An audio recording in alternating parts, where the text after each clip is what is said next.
Assalamualaikum warahmatullahi wabarakatuh. Alhamdulillah, saudara-saudariku, kita kembali dipertemukan oleh Allah Subhanahu wa taala untuk mendalami sebagian dari tuntunan syariat dinul Islam. Semoga Allah meridai apa yang telah kita ikhtiarkan sampai dengan maghrib ini. Alhamdulillah, kita masih diberikan nikmat iman, Islam, dan beribadah sampai dengan saat ini. Semoga ibadah kita seluruhnya diterima oleh Allah Subhanahu wa taala. Dan seperti biasa kita mendoakan saudara-saudari kita, baik yang dekat ataupun yang jauh dengan kita dan belum beriman sampai detik ini ke hadirat Allah Subhanahu wa taala. Semoga sebelum ia wafat ia mampu bersyahadat dan beriman kepada Allah Subhanahu wa taala serta berkumpul bersama kita di akhirat kelak bersama Rasulullah sallallahu alaihi wasallam insyaallah. Semoga para pelaku maksiat tepat di detik ini diberikan hidayah oleh Allah untuk bertobat, sehingga dengan bertobat itu mudah-mudahan seluruh tubuhnya bisa berubah mengerjakan amal saleh dan dipertanggungjawabkan dengan ringan saat hisab di hadapan Allah Subhanahu wa taala. Mari kita lanjutkan kajian kita di kesempatan ini masih dalam pembahasan surah Al-Fatihah pada ayat yang kedua. Alhamdulillahi Rabbil Alamin. Sebelum sampai pada pemaknaan ayat ini, kita akan coba ingatkan kembali korelasi dengan ayat sebelumnya dan penamaan dengan surah Al-Fatihah. Seperti diketahui bahwa Al-Fatihah disebut dengan demikian mencakup beberapa makna yang sangat luas dan memiliki sifat yang istimewa. Al-Fatihah bisa berarti pembuka bila terkait dengan ayat-ayat Allah Subhanahu wa taala, maka ia dipahami sebagai pembuka dari firman Allah yang diturunkan pada Nabi Muhammad sallallahu alaihi wasallam sebagai mukjizat sekaligus wahyu yang menandai kerasulan Nabi Muhammad sallallahu alaihi wasallam.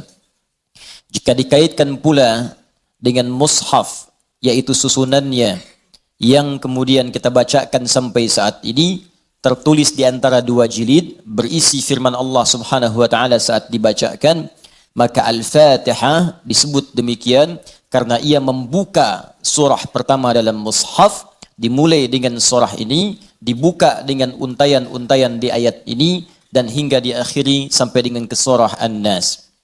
Namun demikian, Al-Fatihah alnya juga memiliki makna istighraq, sesuatu yang luas jangkauannya, menyeluruh sifat keistimewaannya. Disebut demikian seakan memberikan kesan dan pesan kepada kita bahwa al di sini menunjukkan sesuatu yang luas terkait dengan semua jenis kebaikan. Fatihah artinya pembuka, taknya sifat. Jadi kalau ingin dibukakan sifat-sifat kebaikan kepada kita di semua aspek kehidupan, baik dalam fisik kita yang sehat, baik dalam rizki kita, baik dalam kemuliaan hidup kita, baik dalam segala aktivitas yang kita lalui dari ujung kepala sampai ujung kaki, maka pelajarilah seluruh isi Al-Fatihah ini. Maka Anda akan mendapatkan bimbingan dan mendapatkan kemuliaan dari Allah Subhanahu wa taala yang akan membuka semua sifat-sifat kebaikan dalam hidup kita. Karena itulah surah Al-Fatihah juga disebut dengan surah Asy-Syafi, yang memberikan nilai-nilai kemuliaan, kebaikan, pembuka pintu kesehatan bagi orang-orang yang diuji dengan penyakit. Asy-Syafi, Al-Kafi, sesuatu yang dicukupkan dengannya, yang menjangkau semua hal kebutuhan yang kita perlukan dalam kehidupan di dunia. Jadi kalau kita amalkan isinya, semua hal yang baik-baik dalam kehidupan kita di dunia sampai ke akhirat akan dibukakan oleh Allah Subhanahu wa taala. Apa yang Anda butuhkan? Apa yang Anda perlukan? Apakah kemudahan dalam beraktivitas? Apakah kemudahan dalam rizki? Amalkan isinya, maka kita akan dimudahkan dan diistimewakan oleh Allah Subhanahu wa taala. Demikian dengan nama-nama yang lainnya sampai diberikan nama 14 kurang lebih untuk menunjukkan luasnya jangkauan kemuliaan dan sifat-sifat kebaikan yang dimiliki oleh surah ini. Lalu pertanyaannya, bagaimana kemudian mendapatkan hal yang dimaksudkan tadi? Kalau sakit, cepat sembuhnya. Orang dulu dibacakan sekali Al-Fatihah, dengan izin Allah langsung sembuh. Kalau kita ada kesulitan rezeki, cepat didatangkannya. Orang dulu kemudian mengamalkan surah Al-Fatihah, maka bahkan ada orang yang belum minta, sudah langsung disediakan oleh Allah Subhanahu wa taala. Demikian dengan aspek-aspek yang lainnya. Karena itu penting bagi kita untuk mengetahui isi surah ini, kemudian mengamalkan kandungannya, tidak sekedar membacakannya, tapi tidak mengetahui isinya, tidak paham kemudian kandungannya, sehingga saat kita mengamalkan isinya, kita tidak disertai dengan pemahaman yang baik, dan tidak merasakan bagaimana kemuliaan surah yang dimaksudkan. Yang paling berbahaya, dibaca, iya tiap hari, tapi nggak diamalkan isinya, itu persoalannya. Berbahayanya bukan berbahaya dalam persoalan nggak dapat pahala, bukan. Sayang saja, dibacakan tiap hari 17 kali, tapi tidak mendapatkan isinya. Kayak orang bekerja, tapi nggak dapat gaji. Kerja tiap hari, tapi akhir bulan nggak gajian gitu.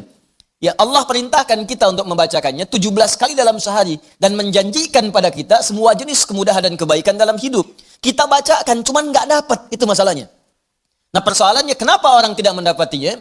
Boleh jadi bukan karena tidak membacanya, tapi cara membacanya itulah yang tidak sesuai dengan yang diinginkan oleh Al-Quran dan isi surah itu sendiri. Karena itu coba kita gali, bagaimana kemudian surah ini diurutkan ayat-ayatnya dan dijelaskan oleh Allah dengan untaian firman-Nya yang sangat luar biasa. Baik, di pertemuan yang lalu kita telah mulai dengan ayat yang pertama. Begini cara memahaminya. Al-Fatihah. Kalau kita ingin memulai bacaan Al-Quran, maka mulai dengan surah ini. Itu yang khusus. Al-Fatihah. Jika kita ingin mendapatkan semua jenis kebaikan dalam hidup dunia akhirat, maka mulai pahami ayat-ayat berikut ini. Cara memahaminya, satu, Bismillahirrahmanirrahim. Baik, Bismillahirrahmanirrahim. Amalkan bagian ayat yang pertama yang memiliki 5 makna dalam kalimat atau ayat yang telah disebutkan tadi. Huruf ba, kedua ismun, ketiga Allah, keempat ar-Rahman, kelima ar-Rahim. Ba yang memiliki 14 makna. Di antaranya di ayat ini ada makna yang terkait dengan ghayah, tujuan. Ada ilsaq, sesuatu yang lekat sekali, dekat, tak terpisahkan. Kemudian musahabah, yang mengawasi kemanapun kita beraktivitas. Kemudian ada istighraq, sesuatu yang luas, menyeluruh, ya, tanpa kecuali. Lalu kita mengatakan bismillah, baknya kita sebutkan, ini artinya jadikan semua aktivitas kita tanpa kecuali, istighraq. Dari bangun tidur sampai tidur lagi, lakukan ghayah, semua lillah karena Allah Subhanahu wa taala. Jadi kalau ingin dibukakan pintu kebaikan oleh Allah, Al-Fatihah, ingin semua dibuka baik, seluruh aktivitas kita, maka niatkan semua yang baik-baik karena Allah. Itu kunci pertamanya. Bangun tidur, niatkan karena Allah. Di begitu Anda bangun, niatkan semua aktivitas karena Allah Subhanahu wa taala. Karena itu saat kita bangun tidur, semua ditujukan karena Allah. Alhamdulillahilladzi ahyana ba'dama amatana wa ilaihin nusyur. Jadi kalimat pertama dengan akhir itu karena Allah. Alhamdulillah. Terima kasih ya Allah, saya diberikan kesempatan hidup lagi saat ini. Padahal engkau bisa wafatkan aku dalam tidur tadi. Dengan izinmu, ya, sesuai dengan ajal darimu, aku diberikan semua kesempatan untuk hidup lagi. Alhamdulillah, semua pujian aku berikan kepadamu. Lillah. Di ujungnya, wa ilaihin nusyur. Maka sekarang aku akan beraktivitas mencari bekal sebagai persiapan pulang kepadamu. Wa ilaihi, untuk Allah Subhanahu wa taala. Makanya kalau Anda mengucapkan doa ini saat bangun tidur, kita sudah berjanji. Semua aktivitas di hari itu kita akan tujukan karena Allah saja. Mencari bekal, bukan karena yang lain.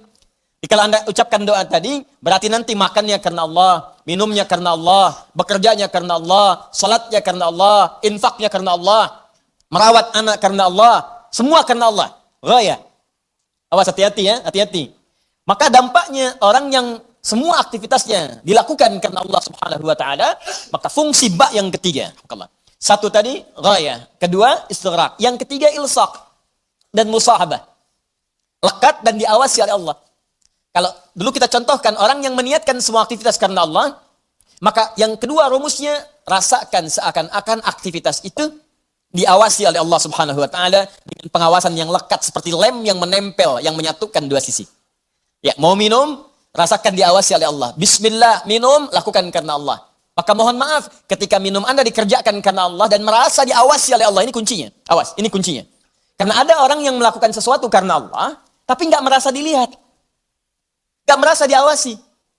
Ini saya tanya pada Anda, maaf ya, tadi saat sholat itu, sholatnya karena Allah bukan? Jawab aja, karena Allah bukan? Nah, karena Allah. Baik, kalau sesuatu dikerjakan karena Allah, maka rumus keduanya, rasakan Allah mengawasi kita. Pertanyaan saya yang kedua, saat Anda sholat tadi, saya sholat, kita sholat, merasa nggak diawasi Allah? Merasa nggak dilihat Allah? Karena beda antara orang yang merasa diawasi dengan yang hanya mengerjakan saja, itu lain. Akan beda, silahkan Anda bekerja, merasa diawasi, Anda akan serius dalam pekerjaan Anda. Mahasiswa yang sedang ujian, merasa diawasi, itu akan fokus kepada soal. Susah, mau noleh kanan, khawatir, ada CCTV. Mau noleh kiri juga khawatir, karena terawasi. Dia akan fokus. Makanya orang sholat itu kalau benar-benar sholatnya merasa diawasi, dia fokus, gak akan nengok kanan kiri. Gak ada istilahnya ketika takbir, Allahu Akbar. Tangannya gak sedekap nih. Tahiyatnya kok gerak-gerak ya. Hah? Atau bahkan saat sholat mikirkan yang lain. Allahu Akbar. Tender ya Allah, tender. Allahu Akbar. WhatsApp belum dibalas. Allahu Akbar. Status belum diupdate. Jadi kalau kita benar-benar merasakan diawasi Allah, bahkan kita pun akan belajar bagaimana cara membacakan bacaan dalam sholat supaya benar. Karena malu gitu. Malu baca Al-Fatihah, bacaan belum bagus. Dan merasa didengar Allah, kan malu. Anda bicara di depan saya, bicaranya nggak jelas. Anda sendiri sudah nggak enak. Ustadz Adi, saya mau bertanya, silahkan. Kan kalau kedengaran nggak jelas pun, saya dengarnya pun nggak paham, Anda nyampaikan pun nggak enak. Sekarang Anda sholat setiap hari, 5 waktu menghadap Allah, belum tambahan sholat sunnah. Dan Anda sadar bacaan Anda belum bagus. Tapi anehnya merasakan didengar oleh Allah dan diawasi. Apa nggak malu gitu? Coba deh satu kali rasakan hal yang demikian. Jadi kalau kita memang merasa, itu dampaknya lain ke dalam ibadah kita. Nanti rumus terapannya, aktivitas harian kita. Ini minum, ini memang minum ini pekerjaan sederhana. Tiap hari kita minum.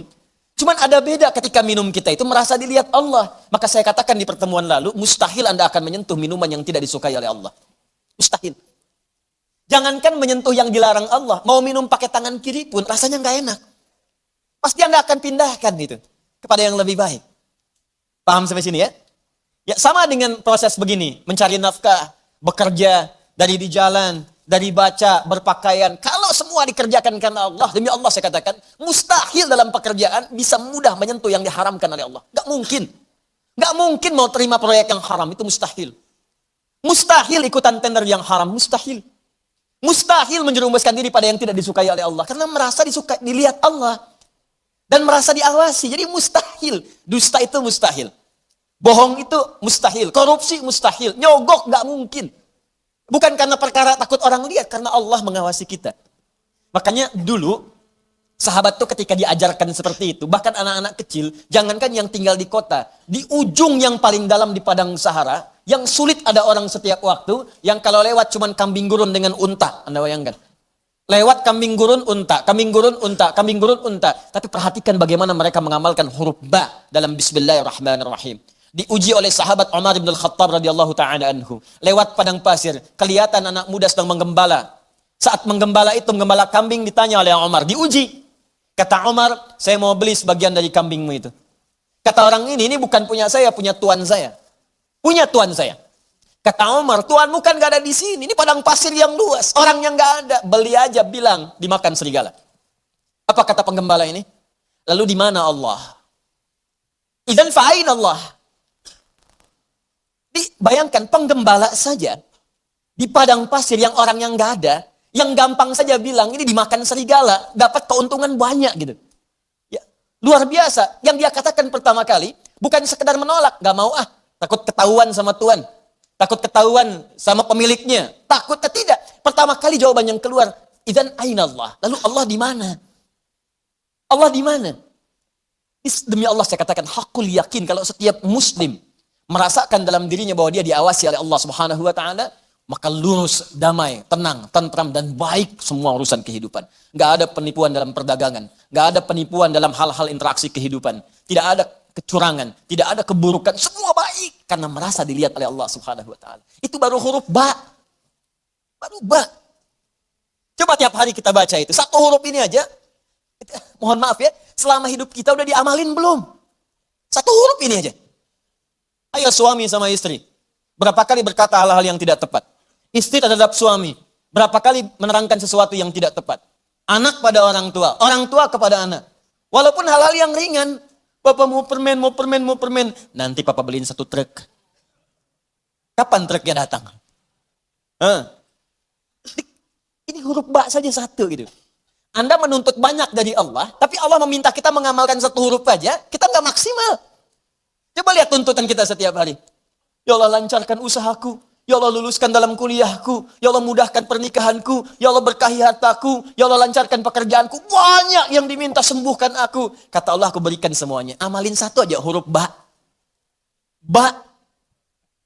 Ketika benar mengerjakannya, ismun. Bimakna sumuun. Bimakna raf'un. Terangkat, dimuliakan, ditinggikan. Ketika benar mengamalkannya, maka Allah akan berkenan meninggikan derajat kita, memuliakan kita pada semua aktivitas yang kita kerjakan dalam kehidupan kita. Syaratnya satu, kerjakan semua karena Allah Subhanahu wa taala. Allah sifatul uluhiyah wal ubudiyah, al-ma'budu bil haqqi aw al haqqil ma'bud.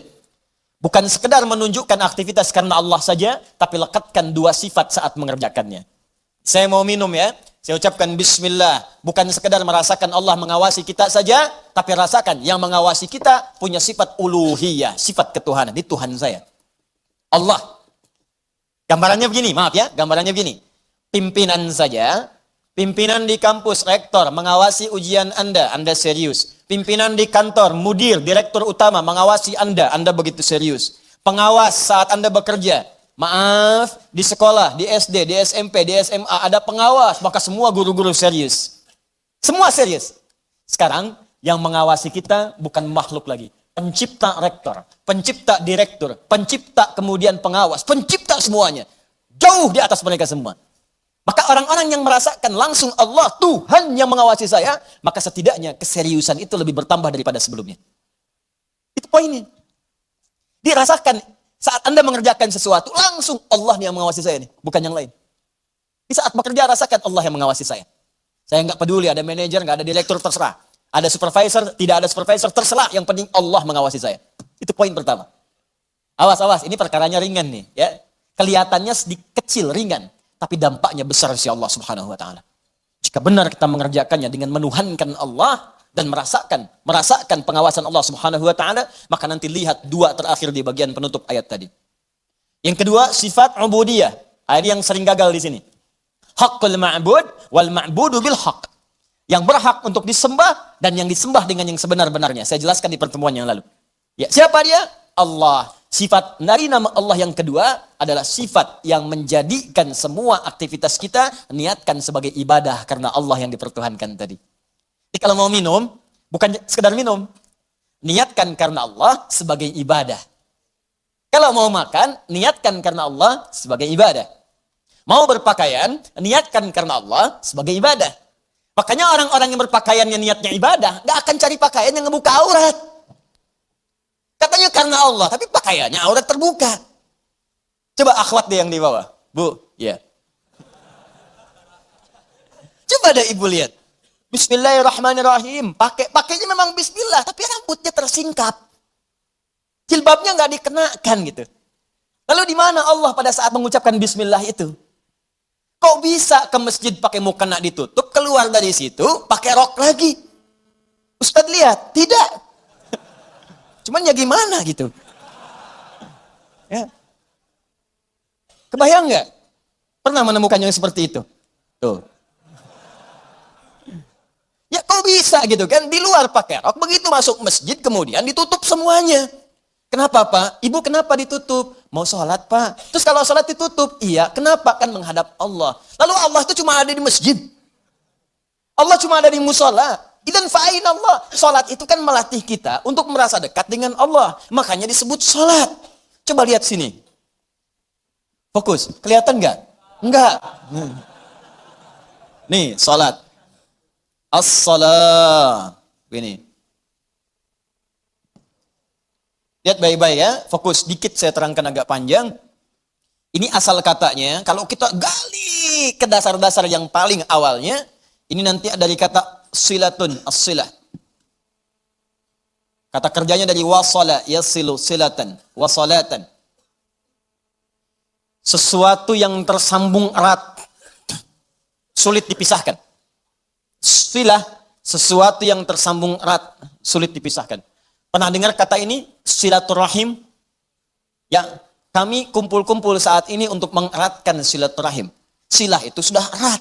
Ya, silaturahim hubungan kasih sayang yang erat. Saking eratnya, jangankan saat kumpul, saat bubar pun masih tersambung hubungan itu. Di mana cirinya? Maaf, kesuksesan silaturahim itu bukan saat kumpul saling sapa, bukan. Kalau kumpul menyapa, wajar orangnya ada. Kalau kumpul tertawa, wajar orangnya pun ada. Silaturahim itu kalau ingin dilihat suksesnya saat pulang, apakah dia masih mendoakan Anda? Apakah masih mengingatkan Anda dalam kebaikan? Akhi, besok taklim ya. Akhi, malam tahajud ya. Kemudian Anda doakan tanpa sepengetahuan dia. Ya Allah, sayangi sahabat saya. Ya Allah, kekalkan hubungan kami sampai dengan ke surga. Ya Allah, jaga keluarga dia dalam kebaikan. Ya Allah, sehatkan semua anggota keluarganya. Ya Allah, jadikan kami bersaudara keluarga kami dengan keluarga dia. Itulah silaturahim, sila, hubungan yang erat, yang tak terputuskan dan tidak tersekat oleh tempat dan keadaan serta waktu. Itu sila. Nah, kalau kita ingin menjadikan latihan supaya kita terhubung dengan Allah, kapanpun, dimanapun, tanpa disekat oleh tempat dan waktu, maka latihannya untuk mendekat kepada Allah disebut dengan sholat namanya. Di sholat ini cara kita terhubung dengan Allah. Supaya saat terhubung itu, bukan cuma di masjid, nggak ada sekat tempat dimanapun tersambung dengan Allah. Dikeluar dari masjid, ingat Allah. Makanya orang yang jalannya keluar dari masjid ingat Allah, maka jalannya pun jalan yang merasa diperhatikan oleh Allah. Nggak akan dia sombong. Dan nggak akan pernah tertukar sendal. Betul. Karena dia ingat Allah. Allahumma inni as'aluka min fadlik. Ya Allah, ya Allah tuh. Saya memohon semua kemuliaan darimu. Begitu keluar pakai sendal, nggak akan tertukar. Bismillahirrahmanirrahim. Bukan punya saya. Mirip. Ya Allah, maaf. Pakai lagi. Jelas ya? Itu namanya. Karena itu orang mengatakan as-salah itu doa. Ad-doa. As-salatu ya doa. Pengertian fikih. Salat itu doa. Karena semua awal sampai akhirnya dalam salat kita baca doa. Tapi kenapa doa disebut salat? Karena saat berdoa kita tersambung dengan Allah subhanahu wa ta'ala. Itu poinnya. Makanya setiap orang berdoa itu nyambung dia dengan Allah. Ya Allah, ya Allah, ya Allah, nyambung. Karena itu di fikih disebut as-salat ya doa. Tapi asal maknanya sesuatu yang terhubung dengan Allah. Hubungan yang sangat erat, tak terpisahkan waktu dan tempat. Makanya aneh kalau ada orang sholat ke masjid, dari mulai rok mini, kemudian pakai mukena ditutup, keluar masjid, dibuka lagi. Itu artinya nggak nyambung. Nggak nyambung. Nggak nyambung. Sama dengan ikhwan. Ke masjid antum ini, nyembah Allah, fokus, khusyuk, keluar dari masjid, maksiat lagi, nggak nyambung. Nggak nyambung. Ada yang salah itu. Jadi aneh kan, menuntut banyak kepada Allah, tapi hak-hak Allah nggak dipenuhi. Dan jangan sekat ibadah itu dalam konteks ritual saja. Bukan sekedar sholat, bukan. Sholat itu latihan. Bukan sekedar baca Al-Quran. Karena ibadah yang baik itu akan meluaskan aura ibadahnya di luar konteks dalam penuraian yang ritual itu. Di selesai ritual, keluar, masih ingat Allah. Coba buka Quran surah keempat, ayat 103. Perhatikan bagaimana Allah menjelaskan keutamaan apa yang dikerjakan setelah sholat itu. Tadi yang saya terangkan maknanya. فَإِذَا قَضَيْتُمُ الصَّلَاةَ Maka jika engkau telah selesai mengerjakan sholat, فَذْكُرُ اللَّهِ Maka sholat yang benar itu saat dikerjakan akan mengingatkan engkau dengan Allah. Maka ingatlah Allah. Qiyaman saat berdiri. Jadi kalau orang benar sholatnya, selesai sholat berdiri yang diingatnya Allah. وَقُعُودًا Duduk. Anda ke musola di kantor, balik dari ke musola, balik lagi ke meja. Duduk di kursi, depan komputer, duduk sambil ngetik. Fadhkurullah, ingat Allah. Bukan sekedar subhanallah, subhanallah, subhanallah. Sambil ngerjain proyek, astagfirullah, astagfirullah, astagfirullah. Dicek oleh supervisor, di komputernya astagfirullah semua. Bukan itu. Bukan itu maksudnya. Maksudnya ketika Anda kerjakan itu, Anda ingat Allah, maka nggak ada nol yang bertambah. Tidak ada angka yang berubah, sesuai semuanya. Kenapa? Karena merasa diawasi oleh Allah subhanahu wa ta'ala. Tuh, dua poin itu hadir nggak dalam kehidupan kita? Apakah selama ini berpakaiannya karena Allah? Maka pakaian ini nggak akan dicari dari sesuatu yang haram. Dan pakaian ini akan digunakan pada yang baik-baik. Makanya pakaian yang diperoleh dari harta yang baik akan keluar perbuatan baik dari itu. Harta benda yang dihasilkan dari proses yang halal, semuanya akan berkah. Coba lihat tuh, saya kan sering katakan, itu sendal Anda berapa kali dipakai ibadah? Berapa kali dipakai untuk ke masjid? Sepeda Anda, motor Anda, mobil Anda. Di rumah ada nggak satu ruangan yang belum pernah dipakai ibadah? Ada nggak? Coba cek, cari ya satu ruangan di rumah yang di situ nggak pernah dipakai ibadah, cari. Mulai sekarang pulang pakai dulu di situ. Khawatirnya saat dihisap itu nggak ada nilainya. Cuma jadi gudang. Jadi gudang. Masya Allah. Koper ditaruh di situ, kopernya pernah umrah tapi nggak pernah dipakai ibadah di situ. Ya. Ini sederhana teman-teman sekalian, tapi ini syarat mutlak untuk mendapatkan apa yang tadi kita inginkan. Al-Fatihah. Al-Fatihah. Ba-nya disertai dengan sifat uluhiyah dan sifat ubudiyah. Kalau benar semua itu dikerjakan, maka ditutup dengan kalimat Ar-Rahmanir Rahim.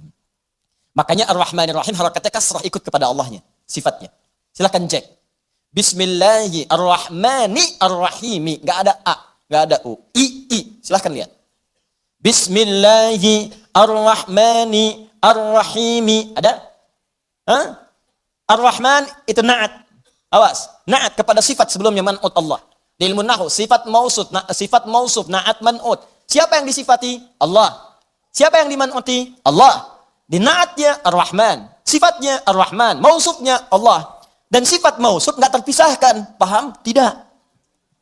Nggak bisa dipisahkan. Yang disifati dengan sifatnya. Yang disifati itu Allah. Sifatnya Ar-Rahman. Plus Ar-Rahim. Sifat dengan yang disifati nggak bisa dipisahkan. Sifat Ar-Rahman nggak terpisahkan dengan Allah. Jadi kalau ingin mendapatkan sifat Rahman, maka amalkan sifat dalam lafaz Allah yang tadi disebutkan.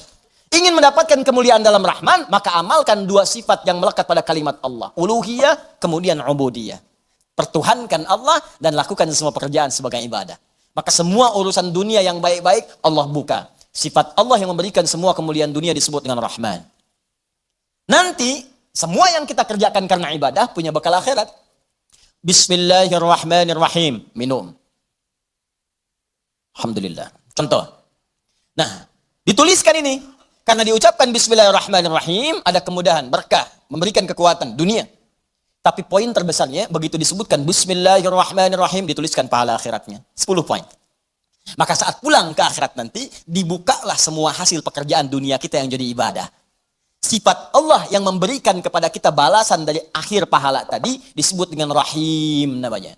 Makanya semua pekerjaan yang tidak disebutkan nama Allah di dalamnya, maka dia kehilangan poin pahalanya. Sifat Rahim tidak akan pernah diberikan pada hamba yang tidak mendulang pahala dalam beraktivitas saat di dunia. Jelas sampai sini?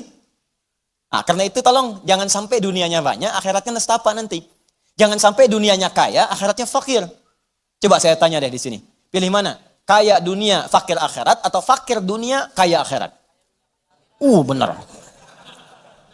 Benar, cepat. Perwakilan ibu-ibu. Biasanya ibu-ibu lebih cepat. Bu, ada saingan di sini.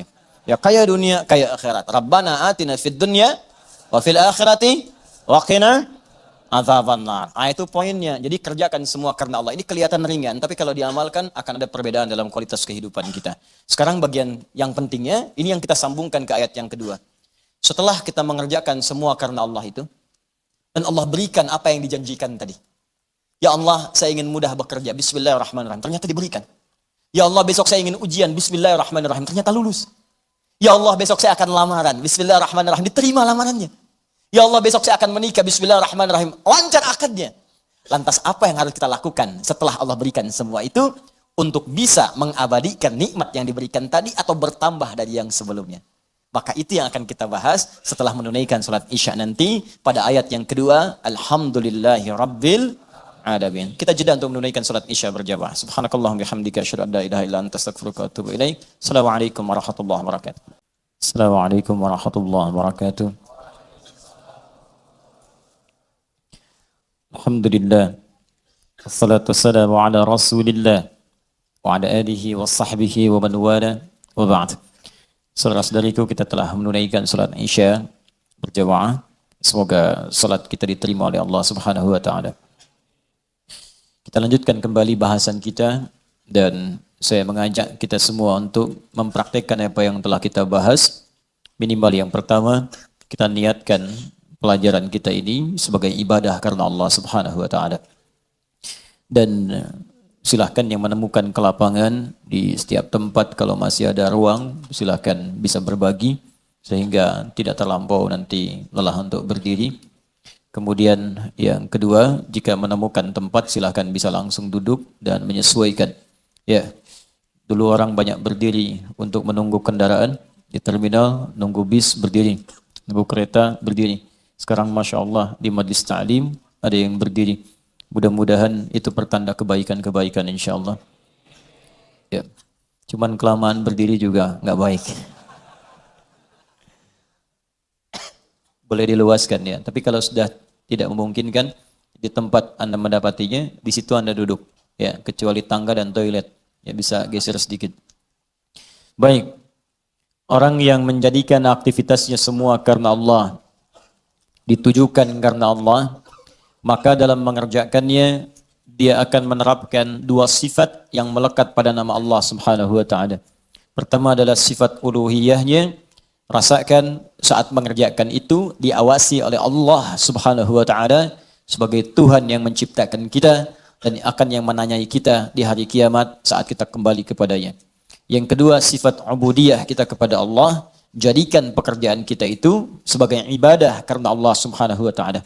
Bukan sekedar salatnya, bukan sekedar puasa dan bacaan Al-Qur'annya, tapi semua aktivitas yang kita kerjakan dari bangun tidur sampai kita tidur kembali. Jika semua itu dikerjakan karena Allah, maka Allah akan mengangkat derajat kita, memuliakan kita dan meliputkan pada diri kita semua jenis-jenis kebaikan. Di dunia diturunkan sifatnya disebut dengan Rahman. Di akhirat diberikan balasan pahalanya dengan menurunkan sifat yang mulia khusus bagi orang yang beriman, yaitu sifat Rahim. Jika kita telah menerima itu semua, terkhusus dalam kehidupan dunia kita. Tadi saya sampaikan, kita ingin besok ujian lulus, Allah luluskan. Kita ingin pekerjaan lancar, Allah lancarkan. Kita ingin dapat satu proyek berhasil, Allah tetapkan kita berhasil di dalamnya. Maka jika semua itu sudah Allah berikan kepada kita, badan sehat, pandangan awas, pendengaran jelas, kaki melangkah dengan nyaman, tidak ada persoalan pada tubuh kita, rumah juga sudah cukup, kendaraan baik, semua nyaman dalam kehidupan, maka apa yang harus kita lakukan kepada Allah Subhanahu wa taala? Maka turun ayat yang keduanya, melanjutkan bagian yang tadi untuk mengabadikan nikmat atau bahkan menambahkan nikmat yang telah Allah anugerahkan kepada kita. Maka disampaikanlah oleh Allah Subhanahu wa taala, Alhamdulillahi Rabbil Alamin. Alhamdulillahi Rabbil Alamin. Kita baca dulu tafsirnya dalam keterangan Al-Imam Ibnu Katsir rahimahullah dalam kitabnya Tafsirul Quranul Azim, supaya kita bisa mendapatkan pandangan dari ulama. Nanti saya jelaskan huruf per huruf, kalimat per kalimatnya yang memadukan dengan kitab-kitab yang sebagiannya telah sampaikan kepada Anda semua di pertemuan yang lalu. Halaman 35. Alhamdulillahi Rabbil Alamin. Firman Allah Subhanahu wa taala, Alhamdulillahi Rabbil Alamin. Saya bacakan dulu kitabnya. Al-Qurra'us Sab'ah ala dhammid dal fi qawlihi Alhamdulillah. Semua para pembaca dalam riwayat yang 7. Jadi ada 7 riwayat dikenal dengan bacaan mutawatir. Ya, sab'ah qira'ah al-mutawatirah. Ya, 7 jenis bacaan ini bacaan yang diterima, ingat ya, diterima oleh seluruh lapisan umat Islam yang tersambung sanadnya, ya, beritanya, informasinya, pengajarannya ke Rasulullah sallallahu alaihi wasallam, diterima dari malaikat Jibril alaihi salam, bersumber dari Allah Subhanahu wa taala. 7 jenis ini dibaca pada bacaan Al-Qur'an, juga dibacakan sah dalam salat. Ya, dibacakan sah dalam salat. Ya, misal kita dalam bacaan Al-Fatihah ada ayat, nanti kita akan baca Maliki Yaumiddin. Ya, Maliki Yaumiddin. Maliki Yaumiddin. Maliki bisa dibaca panjang, 2 harakat mad tabi'i. Maliki Yaumiddin. Ya, boleh dibaca pendek di mimnya, ma-nya. Maliki Yaumiddin. Maliki Yaumiddin. Kan? Misal Ihdinas siratal mustaqim. Ihdinas siratal mustaqim. Sirat, as-sirat. Ihdinas sirat. Boleh dibaca pakai sad. Ihdinas sirat. Hafaz dari Asim, baca pakai sad. Ihdinas siratal mustaqim. Qunbul, baca pakai sin pada awalnya. Ihdinas sirat. Ihdinas sirat. Ruwais pakai sin. Ihdinas sirat. Tapi lughah Quraisy menggunakan sad. Ihdinas sirat, sirat. Ya? Boleh dibaca ismam, ya, seperti terdengar huruf zai. Ihdinas zirat, ihdinas zirat. Baik menggunakan sin, sad ataupun ismam terdengar seperti zai, itu sumbernya sah, diajarkan dari Nabi sallallahu alaihi wasallam. Ya, kenapa? Karena ada orang biasa pakai sad. Ada orang yang biasanya pakai sin. Ya, kembali ke asal kalimat karena nggak bisa baca sad, bisanya sin. Di setiap disebutkan sad, sin, sad, sin, sad, sin, ya. Wah, ihdinas sirat, dia pakainya sin, ihdinas sirat. Ya, dipaksa-paksa sampai kiamat kurang 2 hari, nah, susah. Mang lidahnya begitu. Ya, ada yang kedengaran A, ada yang E. Seperti sering saya sampaikan, ini yang paling mudah. Ya, nanti ada imalah kubra. Misalnya Hamzah punya dua murid, Khalad dengan Khalaf. Imalah bacanya pakai E, termasuk Warsh, ya, pakai E. Warsh muridnya dari Imam Nafi' rahimahullah, punya dua murid, Qalun dengan Warsh. Qalun sekarang dipraktikkan di wilayah Afrika Utara, ya, kayak Libya, Tunisia, ya, Maroko, Aljazair itu pakai Qalun. Sebagian pakai Warsh, berasal dari Mesir imamnya. Ya, Warsh itu nama dari orang yang arti bacanya jelas. Ya, Warsh, di Warsh sati qiraati, karena jelas ya bacaannya. Ya, itu ada bagian tertentu yang menggunakan imalah. Jadi kalau kita baca wadduha, contoh wadduha, ini wadduha.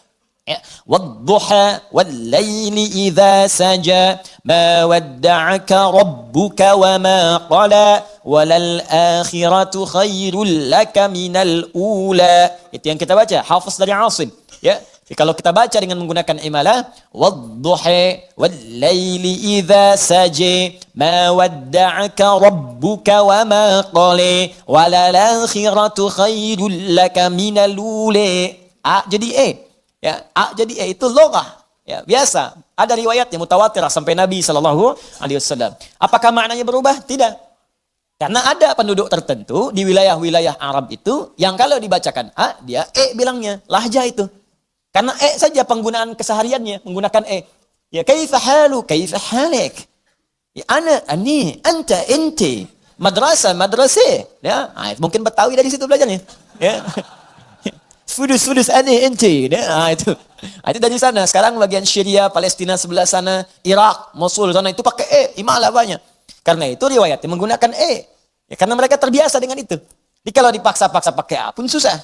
Ya, itu biasa normal dalam tipologi kita pun. Kalau kita kemudian lihat wilayah kita, ya, coba teman-teman bisa lihat wilayah di Indonesia dari sisi antropologisnya, dari sisi geologisnya, geografisnya, lihat. Ya, itu akan mempengaruhi di mana kita tinggal, maka alam akan membentuk cara kita berbicara. Orang dekat dengan pantai suaranya cenderung keras. Ya, cenderung keras karena bersaing dengan ombak. Oh, apa kabar? Baik, gitu kan. Ngobrol cuma 2 meter, kedengar 500 meter sana. Ya. Orang di hutan, ya kadang-kadang kencang juga suaranya. Makanya jangan heran kalau ketemu orang-orang dari pantai datang kemudian ke tempat Anda. Itu biasa kencang, nggak apa-apa. Nggak apa-apa, itu memang biasanya. Nanti lama-lama dia akan menyesuaikan. Ya beda, di Sunda saja lain. Anda ke Banten, ke Cianjur, Sukabumi, bahasanya beda. Ya, Cirebon dengan Serang itu akan lain. Sundanya akan berbeda. Ya, Mangga, Wilujeng Sumping, Sukabumi, Cianjur. Ya, ketemu ke Banten akan lain lagi. Ya, datang naon. Misalkan, makanya penjajah itu ke Banten nggak betah dia, baru datang udah pulang. Naon sih akan dia kadek koing. Udah pulang dia, pergi. Nggak akan bertahan. Ya, beda kalau ke daerah-daerah lain akan agak beda gitu kan. Nah, jadi itu biasa. Nah, A dengan E juga ditemukan. Misal saudara kita yang di Medan ke E-nya itu kan fasih, terlihat jelas. Ya, jelas sekali. Sepeda. Ya. Ayo kita main ke Bandung. Nanti kamu berhenti di terminal Cicaheum. Ya, itu biasa. Tapi kan sepeda dengan sepeda, barangnya sama. Ya kan? Beli sepeda. Oh, ini sepeda, bukan sepeda. Barangnya sama, bungkus. Jadi, ya, sama wadduha dengan wadduha, bacaannya berbeda tapi maknanya sama. Nah, ini boleh dibaca dalam salat juga, tapi menyesuaikan dengan bacaan masyhur di penduduknya. Jangan karena ingin menunjukkan saya baru tahu qiraat, saya hafal qiraat sab'ah, dibaca depan orang yang nggak biasa, itu cari masalah. Cari masalah, datang ke Bekasi, pulang dari Mekah saya belajar, saya udah hafal nih Warsh, Masya Allah, praktek di Bekasi. Wadduha, ketawa orang belakang. Anda dibilang salah, ini imam bid'ah, dengan keluar. Ya. Paham ya? Baik. Jadi al-qira'us sab'a 'ala dhammid dal. Bacaan di qira'ah sab'ah semua para pembacanya itu mendhammahkan huruf dal di alhamdu. Ya, alhamdu. Ya, saya hapus dulu ya. Bismillah. Hapus dengan menggunakan bismillah. Allahumma shalli ala Muhammad. 25 tahun kajian di sini. Datang angin, nulis, ngapus, luar biasa. Jamaah datang, ngelihat masuk surga, enak banget. Ya Allah. Tulis dulu ya. Ya, kita ganti pakai tulis.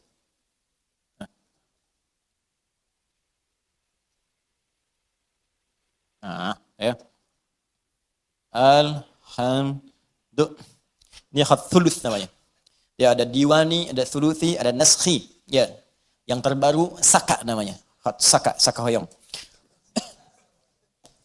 Baik, yang pertama Al-Qira'us sab'a ala dhammid dali fi qawlihi alhamdulillah. Al-Qira'us sab'a semua bacaan yang 7 itu kemudian menggunakan dhammah ini harakatnya, dhammah rafa' dal pada huruf dal.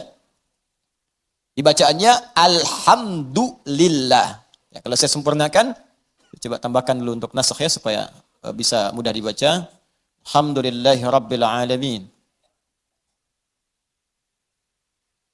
Ya. Alhamdulillah. Rabbil alamin. Ya. Perhatikan sini. Ini yang pertama pakai dhammah. Ini yang dibaca dalam salat, di luar salat seperti kita baca mushaf Al-Qur'an atau sedang murajaah Al-Fatihah. Dibacaannya alhamdu, bukan alhamda pakai fathah atau alhamdi pakai kasrah. Ya, apa bacanya? Du, alhamdu pakai dhammah. Jadi kalau dibaca dalam salat jangan baca menggunakan fathah alhamda atau kasrah alhamdi, tidak. Baca menggunakan dhamma. Alhamdulillah. Huwa mubtada'un wa khabarun. Huwa mubtada'un wa khabar. Jadi di hukum i'rabnya di gramatikal bahasa Arab, alhamdu itu mubtada. Mana khabarnya? Lillahi rabbil alamin. Alhamdu apa mubtada, apa khabar. Nah, ini yang berdampak nanti pada pemaknaan. Ya, berdampak pada pemaknaan. Mubtada itu dalam kaidah bahasa disebut dengan setiap kata berada di awal kalimat. Wah, setiap kata berada di awal kalimat mubtada. Nah, fokus ya, baik-baik. Setiap kata berada di awal kalimat. Itu baru nahwu. Mubtada'un marfu'un wa alamatu raf'ihi dhammatun zahiratun fi akhirih wa tanwinuhu mahdhufun lidukhulil alif wal lam 'alaihi. Ya, alhamdu itu mubtada. Rafa', alamat rafa'nya dhammah, jelas kelihatan di akhirnya. Dhammah itu tidak menggunakan tanwin. Kenapa? Karena ada alif lam di depannya. Kalau enggak ada alif lam maka bacaannya hamdun. Ada masuk alif lam maka dibaca alhamdu. Itu mubtada. Tapi kalau dalam ilmu fiqh lughah, dalam fiqh lughahnya, beda antara lughah nanti di nahwu. Nahwu itu standar bahasa gramatikal aja. Nahwu itu untuk menentukan apakah ujungnya a, i atau u dalam bacaan. Itu ilmu nahwu. Jadi kalau kita misalnya mengatakan, saya ingin katakan begini, syaribtul ma'a, maknya pakai a. A. Hadza al-ma'u, pakai u. Pakai u. Ma'a, syaribtul ma'a, pakai a. Hadza al-ma'u. Ya. Nazal al-qalam ila al-ma'i. I. Ma'a, ma'u, ma'i. Kapan dibaca ma'a, kapan dibaca ma'u, kapan dibaca ma'i. Itu nahwu namanya. Jelas ya? Maka nahwu berkaitan dengan harakat akhir. Perubahan-perubahan kata, yang kata kerja, itu saraf nanti. Perubahan kata kerja, saraf. Tapi nanti kalau ingin belajar, apa maknanya, kenapa berubah di sini? Syaribtu dengan asyrabu, apa bedanya? Ya. Kemudian istasyrabtu dengan syaribtu, dengan tasyarabtu, apa bedanya? Itu ilmu saraf mengajarkan. Tapi kalau ingin paham kedalaman perbedaannya, maka kita mesti belajar ke fiqh lughah. Nah, kenapa disebut mubtada? Apa kaitan dengan fiqh lughahnya? Perhatikan. Mubtada itu segala yang terletak di awal. Segala yang terletak di awal. Segala yang terletak di awal sifatnya kalau dalam bahasa itu umumnya disegerakan. Awal. Awal disegerakan. Ingat, setiap yang terletak di awal, bukankah semua yang di awal itu segera sifatnya? Ayo lihat, semua yang ada di saf pertama yang awal-awal bukankah segera yang datang ke sini? Orang yang datang jam 5 tempatnya di awal, datang jam 6 jam 7 tempatnya agak ke belakang. Kenapa dia bisa di awal? Karena datang dengan segera. Paham? Nah, maka perhatikan baik-baik. Ketika ini hukumnya menggunakan rafa. Rafa itu diangkat. Dhammah itu harakat banyak. Banyak itu diangkat. Ya, lihat sini. Supaya nggak bingung. Ini mubtada, saya tulis dulu. Yuk kita praktek ilmu bahasanya. Ini dhammah. Dhammah itu yang harakat u. Jelas? Nanti ada maknanya, nanti saya jelaskan. Kemudian sifatnya rafa' di atas. Rafa' wa alamat raf'ihi dhammatun zahirah. Rafa'. Mubtada, sesuatu yang di awal. Sifatnya segera. Dhammah, sesuatu yang terkumpul, banyak. Terkumpul. Ini saya bicara fikih bahasa ya, bukan bicara masalah hukum tajwid. Awas, bukan bicara nahwu, bicara fikih bahasa. Kalau bicara nahwu, selesai dengan harakat u, dhammah, a, fathah, i, kasrah, khafad, nasab, kemudian rafa, selesai. Tapi kalau kita mau bicara lebih dalam, kenapa disebut dhammah? Dhammah kenapa disebut dhammah? Harakatnya u. Dari ilmu bahasa karena saat dibacakan in dhamma mengumpul di mulut kita itu suara u, kumpul. Fathah disebut fathah terbuka karena lisan kita terbuka saat mengucapkannya. Ya, kasrah disebut kasrah karena harakatnya pecah di lisan kita sehingga keluar kecil. Ya, turun ke bawah disebut khafad. Itu bacaannya. Tapi di fikih lugah beda maknanya. Beda. Sesuatu kalau menggunakan dhammah, in dhamma menunjukkan sesuatu yang banyak. Jadi, kalau ada harakat misalnya masuk menggunakan dhammah, harakatnya dalam satu huruf, itu di fikih bahasa makna pertamanya sesuatu yang mengandung hukum banyak. In dhamma yang dhammu. Sesuatu yang banyak terkumpul. Dah, tahan. Paham sampai sini? Kalau terletak di awal mubtada, di awal kalimat alhamdu terletak di awal, gak ada kalimat sebelumnya. Ayat kedua turun, alhamdulillahi rabbil alamin. Alhamdu, kalimat pertamanya mubtada, terletak di awal, menunjukkan sesuatu yang sifatnya segera. Jelas? Rafa, sesuatu yang tinggi di atas, karena dhammah itu nggak pernah letaknya di bawah, selalu di atas. Ya, sesuatu yang tinggi di atas. Wah, saya cek dulu, dhammah bunyinya apa? Fathah bunyinya apa? Kasrah bunyinya apa? Jelas ya? Tinggal praktekkan, itu baru belajar bahasa. Anda mabit di sini, jam 2 mau perbaiki wudhu, begitu keluar di pohon samping, di pohon mangga tuh dekat alisan mat, ya, ada suara, tunjuk kasroh.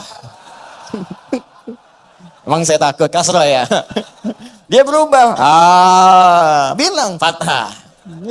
Terakhir, dhammah, bis itu lari. Dah, paham? Nah, sekarang lihat, sekarang kita praktekkan tafsirnya.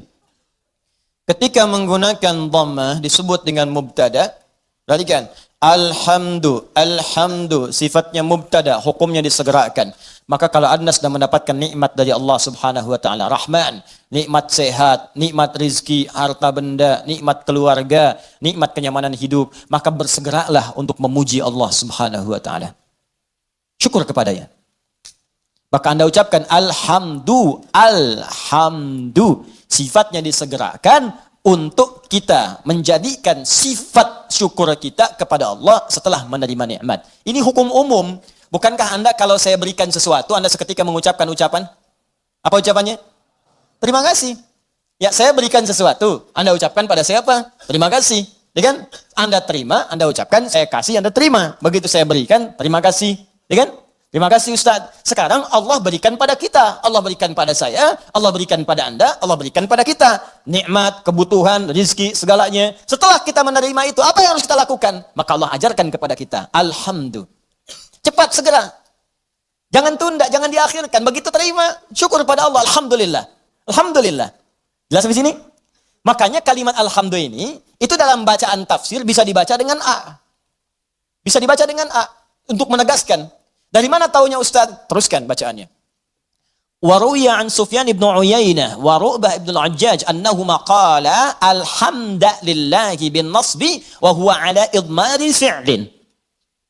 Sufyan ibn Uyainah, kemudian juga Ru'bah bin al-Ajjaj, keduanya ahli tentunya dalam bidang qiraat, ya, keduanya menyampaikan riwayat bacaan dengan fathah. Tapi riwayat ini untuk tafsir. Ingat, bukan untuk bacaan dalam salat. Boleh dibaca dengan fathah, tapi bukan dalam salat. Ingat, dalam tafsir untuk menegaskan perintah segera bersyukur kepada Allah ketika menerima nikmat. Kenapa dibaca alhamdulillah? Untuk menunjukkan kalimat perintah sebelumnya yang ditiadakan untuk memudahkan bacaan kita. Asal kalimatnya kalau kita turunkan, qulu, perintah dari Allahnya. Qulu. Katakan oleh kalian semua, alhamdulillah, alhamdulillah. Cuman kalimat ini yang nggak muncul. Ya, Allah tidak menurunkan kalimat ini karena sudah dipahami oleh orang Arab. Orang Arab paham. Dari mana pahamnya? Karena menggunakan dhammah. Dhammah ini sifat segera. Jadi sifat segera itu nggak dikasih tahu pun sudah paham, harus segera bersyukur. Cuman kita ini yang bukan orang Arab kadang nggak ngerti kenapa mesti dhammah. Maka dijelaskan oleh dua ulama tadi. Kenapa pakai dhammah? Karena asal perintah itu untuk bersyukur sifatnya perintah. Kalau mau dimunculkan dalam tafsir ada kalimat sebelumnya qulu. Kalau dapat anugerah dari Allah cepat minimal katakan, cepat syukuri.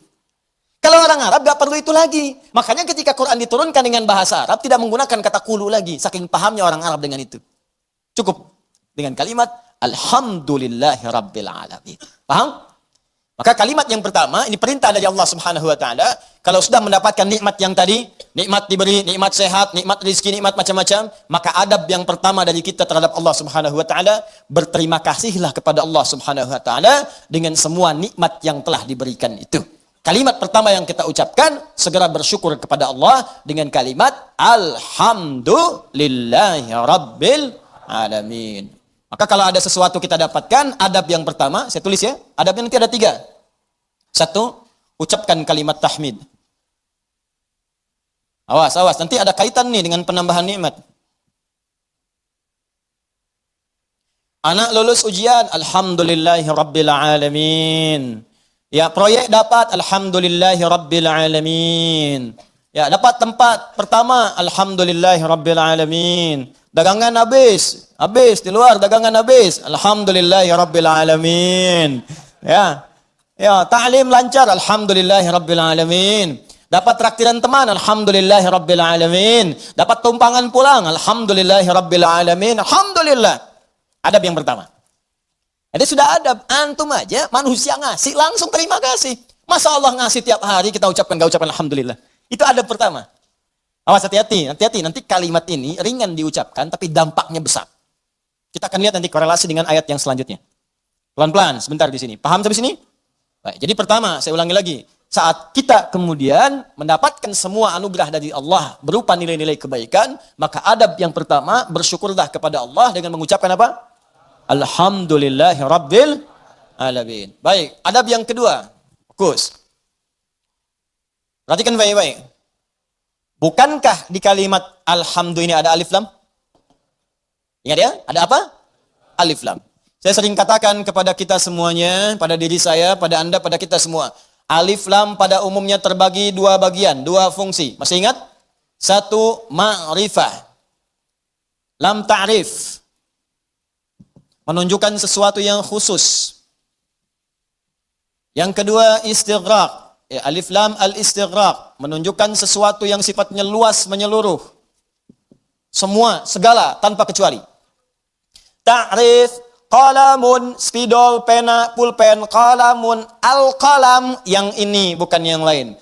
Sabburatun, papan tulis. As-sabburah, papan tulis yang ini khusus bukan yang lain. Sayyaratun, mobil, banyak di luar kendaraan. As-sayyarah, pakai alif lam, yang itu bukan yang lain. Salatun, umum, salat, gimana aja, mau cepat, mau lambat, bebas. As-salat, salatnya khusus, ada aturannya, ada ketentuannya, nggak bisa sembarangan. Nah, itu baru tahu alif lam ma'rifah saja. Kalau kita bisa baca Al-Quran dengan benar, kita paham. Kenapa kalimat salat dalam Al-Quran yang bermakna ibadah, dari takbir sampai salam, semua kalimatnya pakai alif lam. Kalau nggak pakai domir di akhirnya atau idhofah, pakai alif lam. Coba kalimat salat pertama Al-Baqarah ayat 3. Alladzina yu'minuna bil ghaibi wa yuqimunas shalah. 43. Wa aqimus salata wa atuz zakah wa aqimus salah. 45. Wasta'inu bis sabri was salah. 153. Ya ayyuhalladzina amanu ista'inu bis sabri was salah. 238. Hafizu 'alas salawati was salatil wusta. Tadi dibacakan dalam salat Isya, Quran surat 17 ayat 78. Aqimis salata liduluki syamsi ila ghasaqil laili wa qur'anal fajr. Quran surah 29 ayat ke-45. Utlu ma uhiya ilaika minal kitab wa aqimis shalah. Selalu pakai alif lam yang bermakna salat, ibadah. Kenapa menggunakan alif lam? Ingin memberi pesan kepada kita, kalau salat jangan sembarangan. Jangan semaunya. Asal salat. Amin. Masya Allah, zuhur 2 menit. Bayangin. Paling nampak saat tarawih lah. Yang 11 rakaat 1 jam. Yang 23 ada yang 7 menit. Kok cepet amat sih? Amat aja nggak cepet-cepet. Lancar tiap tahun diulang-ulang, masa belum lancar juga?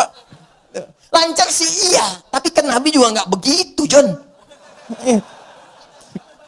Ada aturannya, ada tumakninahnya, kan? Ada ketenangannya. Kamu nggak tumakninah? Wah, tumakninah sedang sholat sendiri tuh, paling belakang perempuan. Bukan itu. Tenang, bacaan nyaman, fasihnya.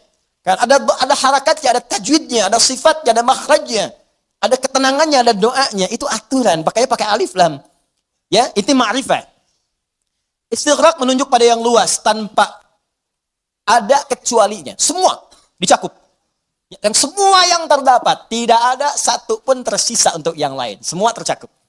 Nah, dua-duanya ini kita bisa terapkan dalam hukum kalimat alhamdu.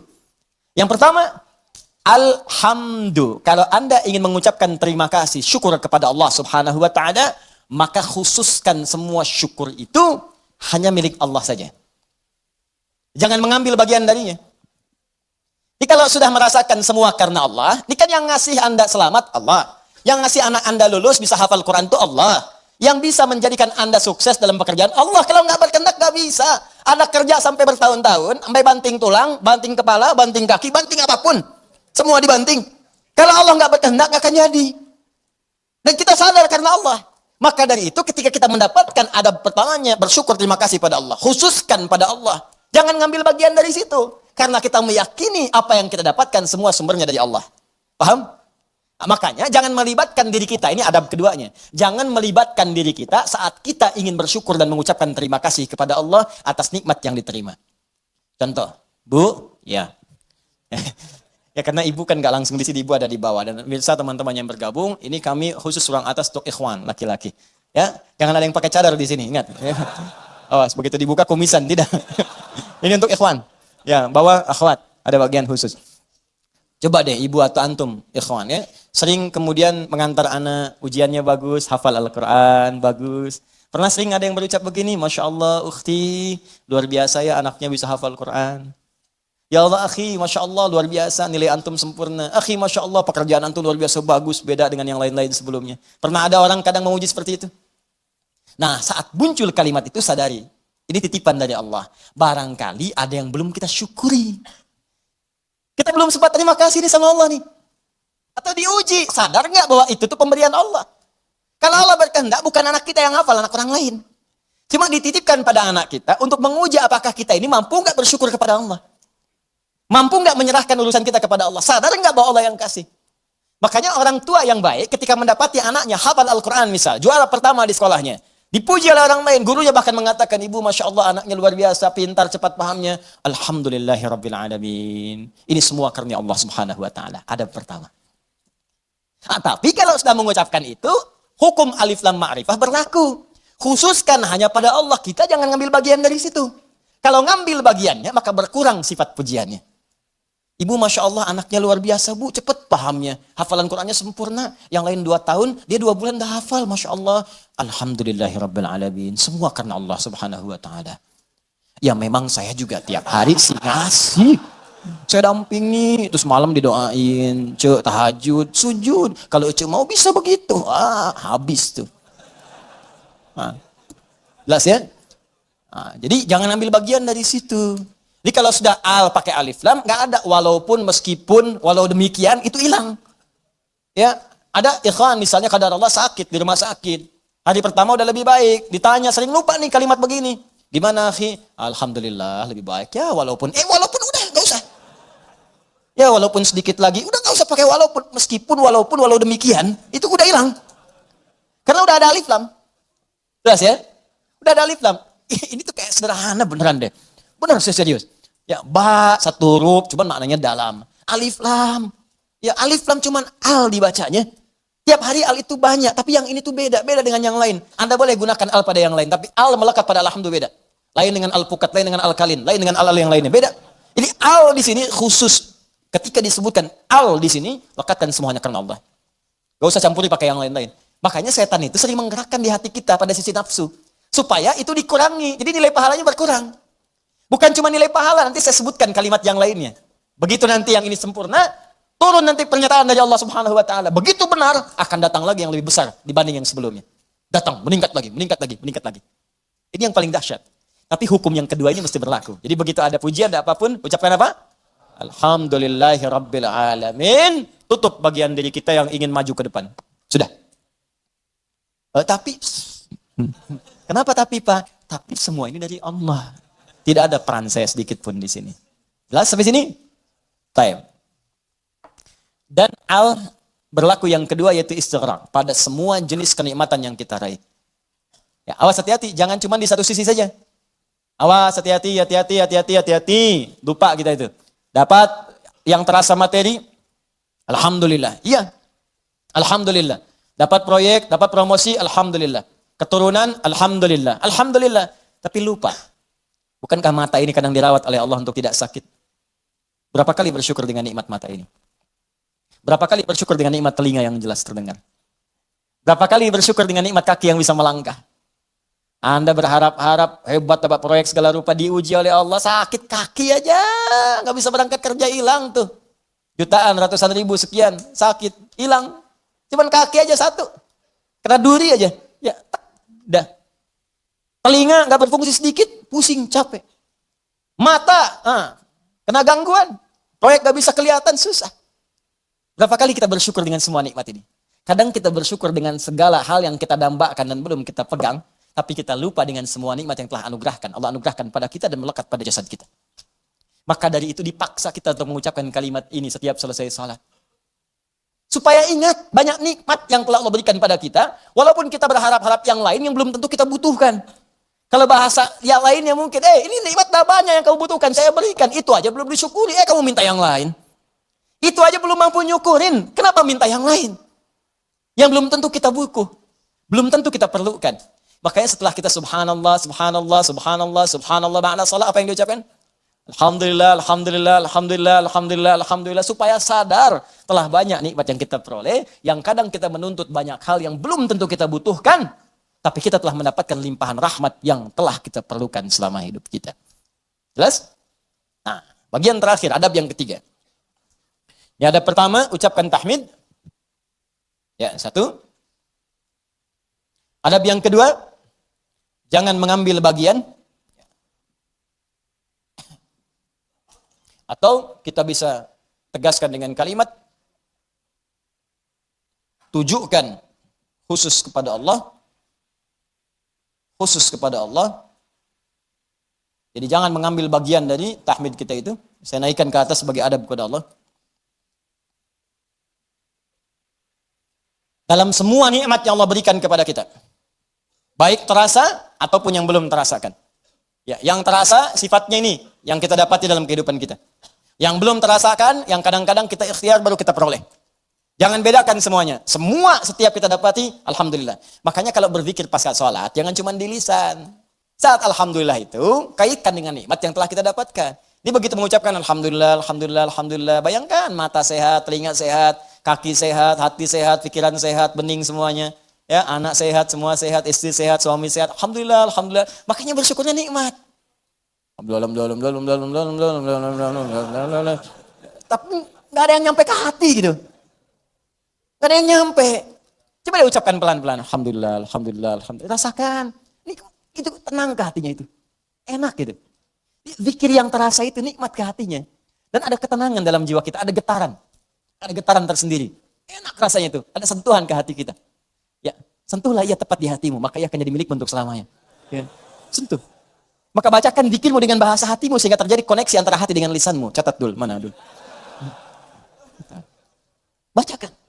Alhamdulillah, alhamdulillah, alhamdulillah. Tenang. Ala bidzikrillahi tatma'innul. Yakinlah kalau zikirmu benar kepada Allah, hatimu akan tenang. Ala itu harful ikhbar wa taukid, menyampaikan sekaligus menekankan. Jadi kalau zikirnya hati belum tenang, berarti ada yang enggak benar zikirnya, ada yang belum tepat. Paham ya? Nah, itu dhammah banyak terkumpul. Banyak. Semua segalanya milik Allah. Ya, semua punya Allah itu banyak. Jadi semua aktivitas kita yang kita dapatkan nikmatnya itu semua punya Allah. Banyak punya Allah, nggak berkurang. Banyak. Banyak, banyak, banyak. Nah, yang terakhir, ingat baik-baik, kalimat alhamdulillah itu mengandung makna syukur. Syukur. Ya, kalau manusia berterima kasih, kalau kepada Allah kita bersyukur. Baik. Apa artinya syukur? Ya, syukur itu kalau mau dicatat boleh, kalau mau didengar, dihafalkan atau disimak kembali pun tidak ada masalah, yang penting paham. Paham maksudnya. Syukur itu ungkapan rasa terima kasih, ungkapan rasa terima kasih dan bahagia. Ungkapan rasa terima kasih dan bahagia atas nikmat yang diperoleh,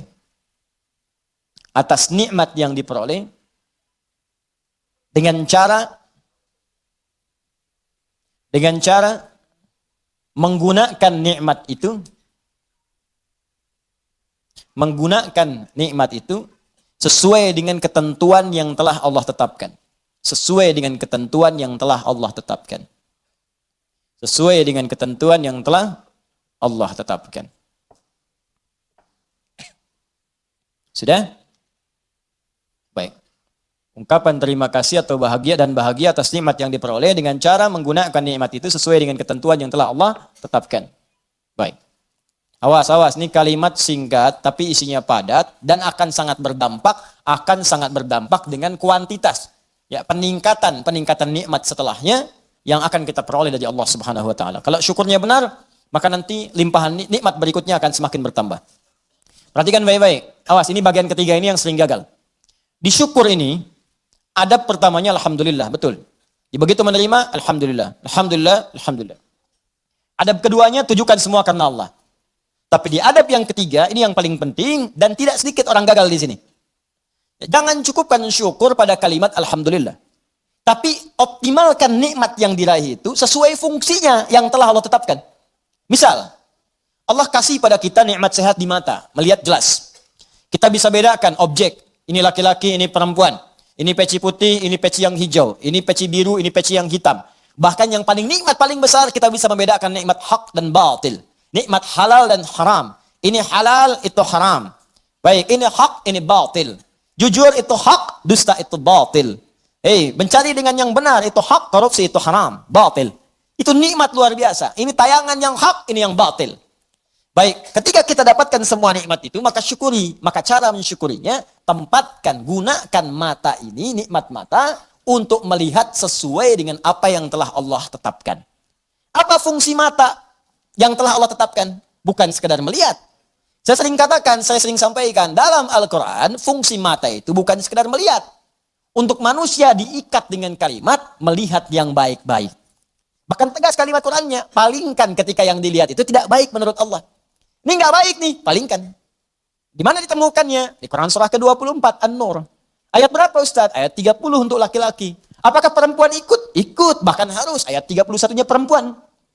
Bahkan iman kita dipertaruhkan di situ. Qul lil mu'minina yaghuddu min absarihim.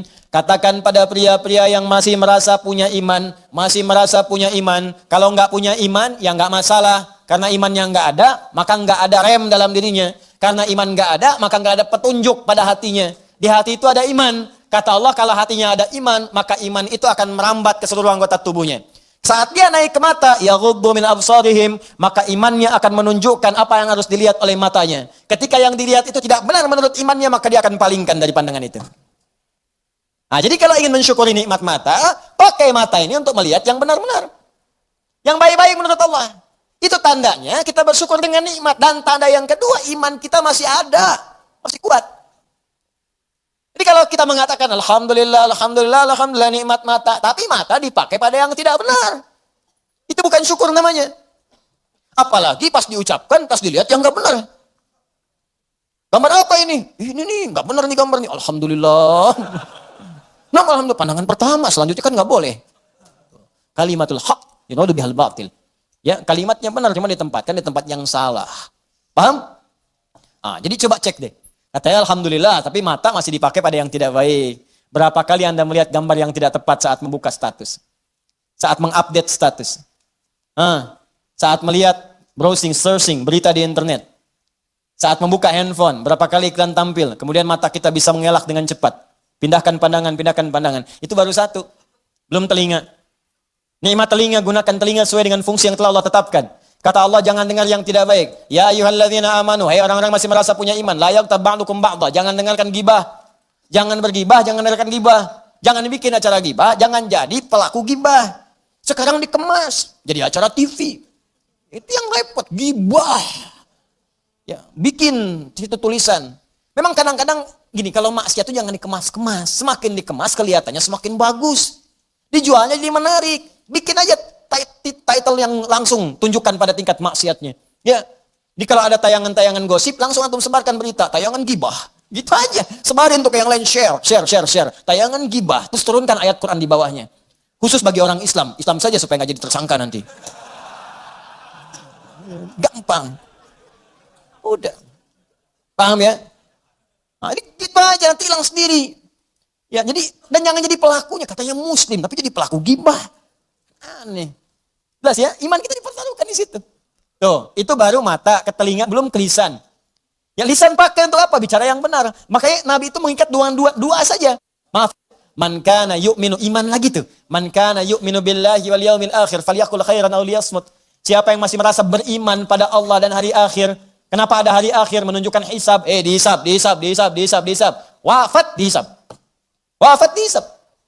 Itu penegas tuh. Jadi kalau melanggar ketentuan ini, maaf berarti iman bermasalah. Yang kedua merasa ringan saat dihisab. Falyaqul khairan, katakan yang baik-baik. Jadi kalau masih punya iman, yang enggak baik itu akan dikatakan. Apa yang enggak baik? Banyak dusta. Wailul lil mukadzibin, celaka para pendusta. Dusta itu enggak baik. Kalau dusta akan celaka. Gibah, ya celaan, makian, perselisihan, enggak baik. Makanya kalau Anda rajin ikut taklim tapi rajin berselisih, ada yang aneh tuh. Aneh. Katanya taklim, katanya mendekat pada Al-Quran, katanya mempraktekkan Al-Quran, tapi melanggar isi Quran, aneh. Aneh. Anda belajar di mana? Quran mana yang Anda praktekkan? Hah? Mana iman Anda? Taklim itu menguatkan iman, bukan melanggar iman. Itu poinnya. Jadi kalau Anda dekat dengan Allah, itu semua tubuh kita akan dijaga. Lurus pada nilai-nilai kemuliaan. Jelas sampai sini? Itu teman-teman, itu baru tubuh kita. Belum yang lain. Ini saya tanya pada Anda. Ya, mulai dari pakaian, alas kaki, rumah, ya, kendaraan. Pertanyaan saya, berapa nikmat yang telah kita peroleh, yang telah kita gunakan sesuai fungsi yang telah Allah tetapkan kepada kita. Makanya pelajari dulu sebelum meminta kepada Allah. Ya Allah, berikan aku anugerah rumah. Apa fungsi rumah menurut Allah dan Rasulnya? Turunkan. Ada fungsi rumah untuk berzikir, fungsi rumah sebagai naungan. Fungsi rumah itu ada 3-4 dalam Al-Quran. Ada manzil, kenapa rumah disebut dengan manzil? Ada bait, kenapa disebut dengan bait? Ada dar, kenapa disebut dengan dar? Ada maskan, kenapa disebut dengan maskan? Ada di situ turunannya, pelajarin dulu. Jangan ngotot minta sesuatu, tapi ketika diberikan nggak bisa syukurin. Itu yang bahaya nanti saat hisab. Nih rumah, kenapa disebut dengan maskan? Tempat untuk tinggal. Tapi kata maskan dari kata sakinah.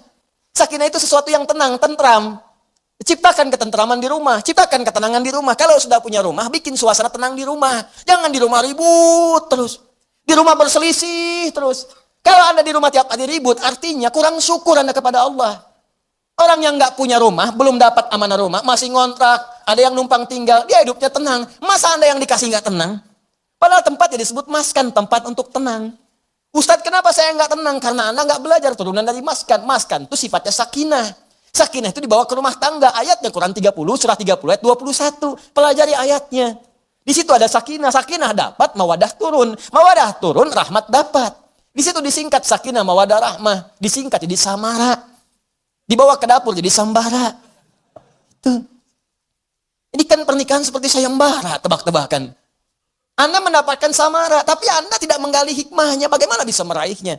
Anda mendapatkan pengen sakinah, tempatnya maskan yang punya Allah. Tapi Anda sendiri jauh dari Allah. Bagaimana bisa mendapatinya? Makanya fungsi rumah yang kedua disebut bait. Bait itu dari bata yabitu, baitan, tempat menetap. Tapi bukan sekedar menetap.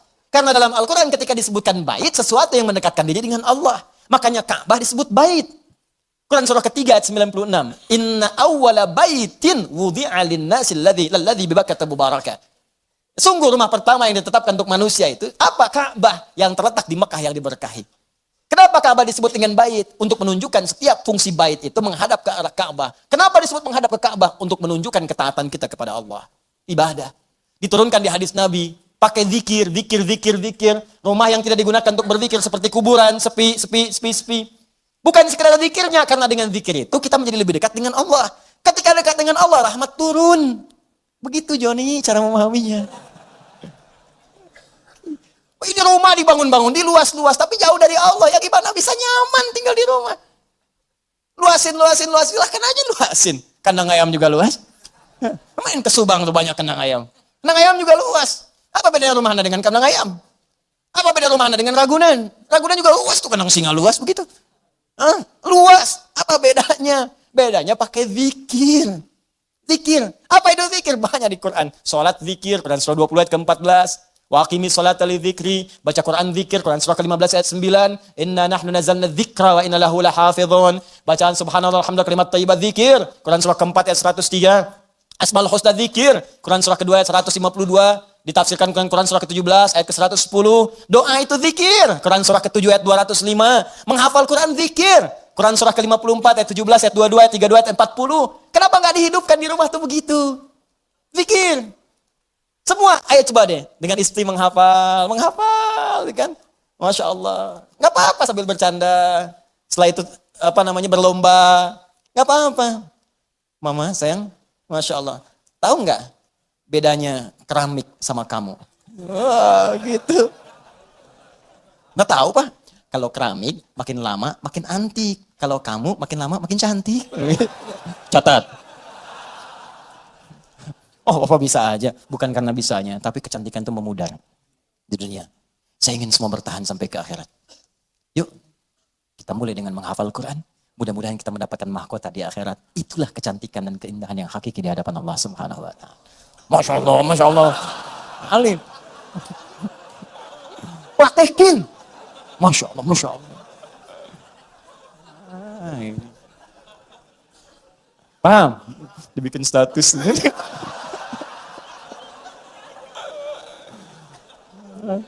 Aduh. Dunia ada aja. Caranya. Ini kalau dipakai banyak enak tuh. Coba lah anak-anak.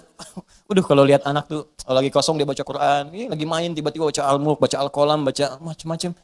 Itu indah pokoknya deh. Antum lagi pulang lagi capek tiba-tiba anak dalam mainnya dia baca tuh. Amma yatasalun, lagi main aja, main sepeda, main apa gitu. Hidup tuh suasana rumah. Pakai trigger dulu, ya, ke speaker aktif atau apa gitu kan. Ya, kemudian pasangkan 24 jam putar. Jadi suasananya terbawa. Antum belum baca nggak apa-apa, mulai pasang dulu aja speaker aktifnya. 24 jam isi, nggak apa-apa muter. Dan biasakan ya anak-anak begitu. Ya, saya berusaha mencoba. Ya, setelah itu kita berbagi dan itu dampaknya besar. Ya, saya praktekkan dulu sendiri, saya coba dulu pada anak-anak tuh dekatkan dengan Quran. Terus beli mic-mican, dia bicara dengan Quran. Quran tuh karena biasa Quran, makanya ketika dikasih mic pun bukan nyanyi, kasih Quran. Ya, nyampe dibawa ke mall. Begitu ke mall lihat tuh ada mic yang standing itu berdiri. Ya, Masya Allah. Orang kan biasa pakai buat karaoke, tulisannya karaoke. Dia cobain di mall. Ya, wailul likulli humadzatil lumazah. Di mall bayangin tuh. Tapi ya biarin aja, sekali-kali di mall ada ngaji kan.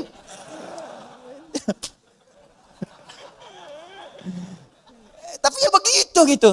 Itulah nikmat, itulah syukur. Syukur itu butuh realisasi, bukan cuma ucapan.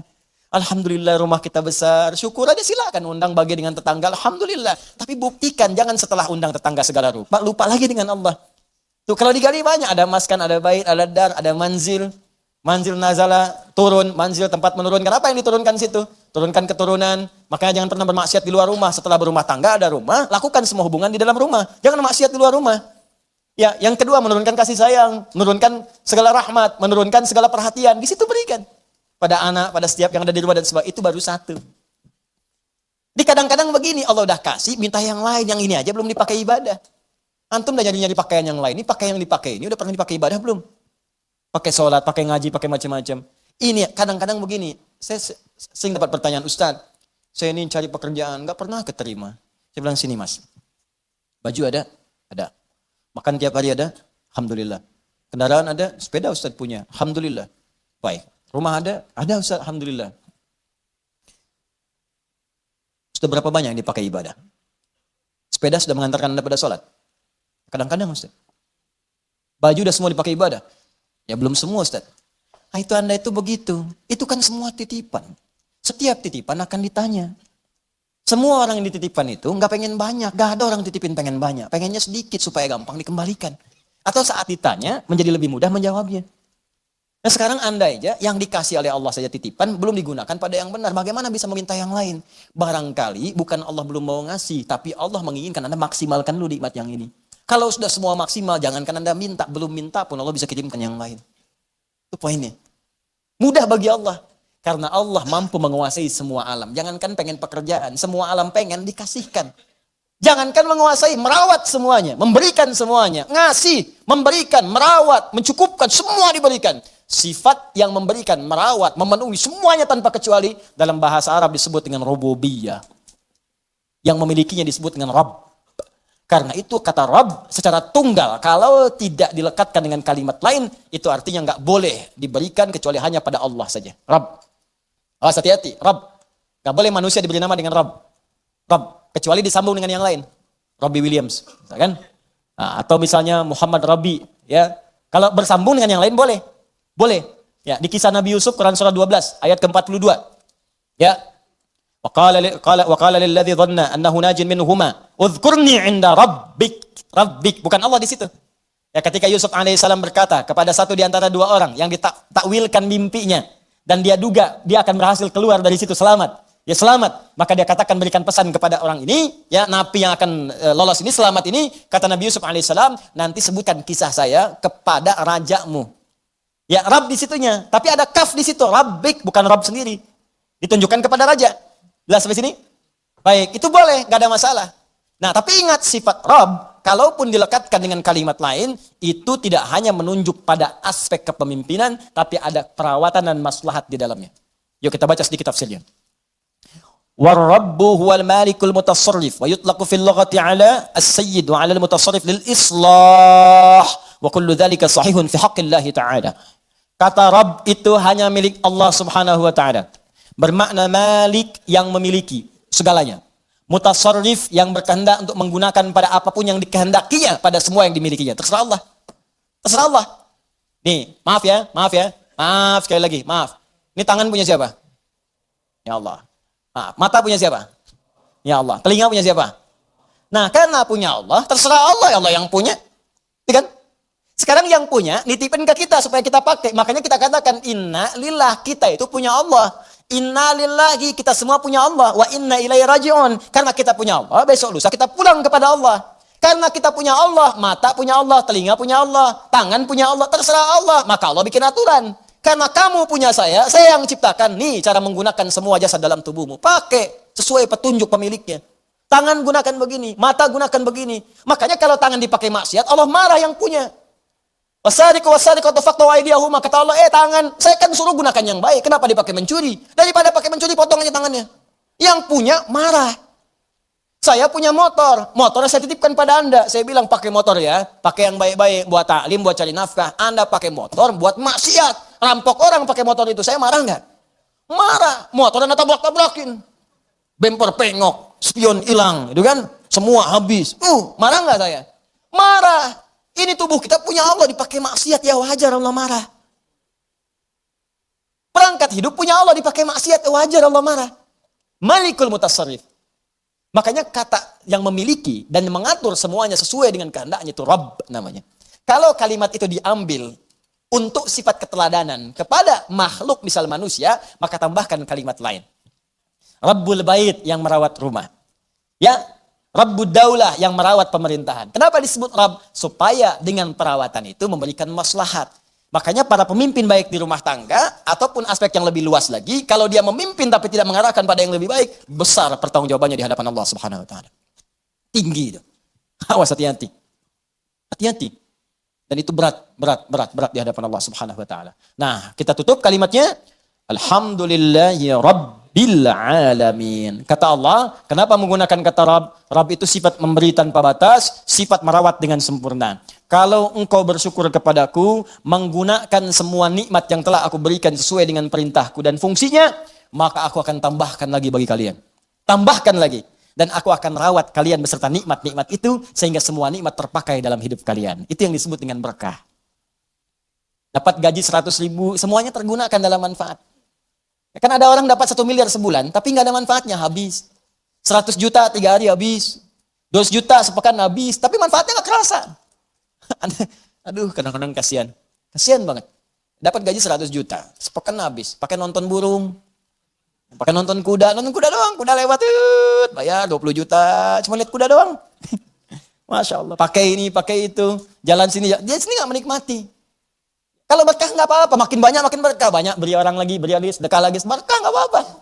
Ya, pilih mana? Sedikit tapi berkah atau banyak tapi berkah? Banyak tapi berkah. Banyak berkah. Ya berangkat umrah, berangkat haji, sedekah, infak, ini banyak berkah, banyak. Alhamdulillah, nggak apa-apa. Tapi sering terjadi banyak dikumpul-kumpul dia sendiri nggak merasakan itu. Dan yang paling dahsyat itu kadang berkelahi dengan orang yang dipegang aja di tabungannya belum habis. Itu sekarang banyak orang aneh itu, banyak orang aneh. Beneran, serius saya. Banyak orang aneh. Kalau Anda cek kekayaannya luar biasa. Miliaran, triliunan dan sebagainya. Tapi masih mengharapkan yang lain, itu aja belum kepake buat dia. Bawa uang aja 1 miliar, masuk ke restoran, makan, mau makan apa situ? Itu aja belum habis. Sudah pengen makan aspal, makan hutan, makan ini, makan itu. Allahu Akbar. Apa yang mau dimakan? Kasihan saya. Kasihan bener. Hidupnya kasihan, dikumpul-kumpul kepake enggak, mati aja. Udah selesai tuh. Jadi cuma mewariskan masalah. Dan kalau enggak berkah, celaka begitu dia meninggal, orang rebutan, anak cucunya rebutan, saling tembak, saling bunuh, meninggal, enggak ada yang dapet. Kan sering saya bilang kayak 2 orang rebutan mobil, dua-duanya meninggal, mobilnya cuma ketawa. Paham ya? Nah, maka kalau kita benar menggunakannya, sifat rububiyah itu muncul. Allah akan merawat. Maksudnya menjadikan semua nikmat yang Allah berikan pada kita berkah. Kepake semua. Kepake, ada manfaatnya. Berkah itu ziyadatul khair, nilai kebaikannya bertambah. Nah, kemudian sifat Allah untuk memberikan tambahan itu dialihkan, diuraikan pada kita dengan melimpah. Tambah. Kata Allah, jangankan rumahmu yang kecil itu, semua alam saja tanpa batas saya bisa rawat. Jangankan kau minta yang sedikit, minta semua alam pun aku berikan karena aku Rabbul Alamin. Karena itu sifat lillah, alhamdulillahi, hi harakatnya. Kemudian sifat yang kedua ikut, Rabbi bukan Rabbu, Rabbi i-nya menunjuk kepada Allah tadi. Seperti bismillahirrahmani. Ya, rahmani i ke Allah. Maka Rabbi ke Allah, Rabbil Alamina. Kata Allah, akulah Tuhan yang merawat, yang menguasai semua alam. Alam saja sudah jamak bentuknya. Alam, jamak. Alamin, jam'ul jamak. Jamak dari semua jamak. Jadi kalau ada yang banyak, semua yang banyak itu aku kuasai, kata Allah. Manusia sedikit. Kalau kau mau minta, aku berikan. Apa yang kamu inginkan? Kalau kamu ingin aku rawat. Jangankan kamu, semua alam aja aku rawat, apalagi cuma kamu. Sudah hasil? Nah, maka dari itu, pada ayat yang ketiganya, Allah turunkan kemudian ayat yang sangat indah untuk menerapkan kaidah di ayat yang kedua ini. Perhatikan baik-baik. Kalau Anda benar-benar bersyukur kepadaku, kata Allah, menggunakan nikmat dengan baik, sesuai peruntukanku, aku akan tambahkan kepadamu, aku akan rawat nikmatmu, makan apapun yang kamu minta, walaupun sepenuh alam, aku akan berikan jika engkau itu butuhkan. Karena aku penguasa, pemilik, dan pengatur semua alam tanpa kecuali. Maka turun Quran surah ke-14 ayat ke-7 di kaidah ini. La in syakartum la azidannakum. Kalau engkau bersyukur kepadaku, la azidannakum, maka aku akan tambahkan kepadamu. Masih ingat teman-teman sekalian? Kalimat alhamdulillahirabbil alamin, bukankah kalimat syukur? Syukur atas apa? Nikmat yang kita peroleh. Di mana nikmatnya? Di kalimat ayat pertama. Bismillahirrahman. Rahman nikmat dunia. Rahim nikmat akhirat. Saat mendapatkan nikmat dunia, alhamdulillah. Begitu kita alhamdulillah, benar alhamdulillahnya, Allah tambahkan rahmannya. Syukur lagi, Allah tambahkan rahimnya. Pahala tambah lagi. Rahmannya tambah. Lipatkan lagi. Sekarang motor, besok mobil. Sekarang mobil, besok bis. Sekarang bis, besok kereta. Nambah. Karena itu ketika Anda alhamdulillahirabbil alamin, maka Rahman dan Rahim Allah akan tambahkan. Rahman dunia, Rahim dalam urusan akhirat. Karena itulah pada ayat selanjutnya turun lagi kalimat Ar-Rahmanir Rahim. Untuk menegaskan ketika Anda benar bersyukur kepada Allah, maka sifat Rahman dan Rahim berupa pemberian Allah akan terus dilimpahkan kepada kita. Dan itu janji Allah dalam kalimat La in syakartum la azidannakum. Maka selesai pembahasan 2 ayat sekaligus, ayat yang kedua dan ayat yang ketiga. Sekarang pertanyaannya, kalau ada orang yang tidak bersyukur dengan semua itu, dan dia merasa itu punya dia. Seperti Korun pernah dicontohkan dalam masa-masa yang lampau. Sekarang muncul lagi korun-korun milenial misalnya. Ya, korun-korun kekinian. Maka penting kita ingatkan, ada ancaman yang berlaku dalam Al-Quran dan penegasan tentang apa yang terjadi jika seseorang merasa memiliki, bukan sebagai titipan yang harus tingkatkan syukurnya kepada Allah Subhanahu wa Ta'ala. Itu nanti yang kita bahas di pertemuan berikutnya dengan turunnya ayat yang keempat, Maliki Yaumiddin. Sebelum itu ini ada pertanyaan mendesak yang disampaikan pada kami tadi dalam waktu jeda. Saking mendesaknya langsung dikasih tulisan huruf besar semua. Ya, talak 3. Baik, kita jawab. Assalamualaikum Ustaz. Waalaikumsalam warahmatullahi wabarakatuh. Ini kisah saja ya, tapi ini nyata. Suami saya mengatakan talak 1 kepada saya pada saat emosi. Lelah setelah pulang kerja. Ya lelah sih lelah, tapi kan gak harus bilang talak. Saya pikir dulu-dulu gak ada orang lelah langsung bilang talak. Allah lelah nih. Mah sini. Apa Pak? Talak. Enggak begitu berumah tangga. Ya, sebelumnya kita berantem. Nah ini dia. Ibu ini sebetulnya mau berumah tangga, apa mau main tinju? Kan rumah tangga mau buat sakinah, mawaddah rahmah, bukan untuk berselisih. Ya kita lihat dulu dah. Baik. Lalu ajam, kemudian saya memaksa suami untuk mengatakan talak 3. Oh. Di suami pulang lelah, sebelumnya berselisih, kemudian baik, setelah itu suami mengatakan talak mungkin karena kesal, lalu 2 jam kemudian setelah berselisih, 2 jam kemudian saya memaksa suami, istrinya paksa suami untuk mengatakan talak 3. Baik. Dan suami saya mengatakan talak 3 dalam keadaan emosi dan tertekan. Setelah membaik, kami menyesal. Suami berkata tidak ada niat untuk mentalak 3. Itu terjadi atas dasar tekanan dan paksaan dari istri. Baik, pertanyaan, sudah berapakah talak yang jatuh kepada saya?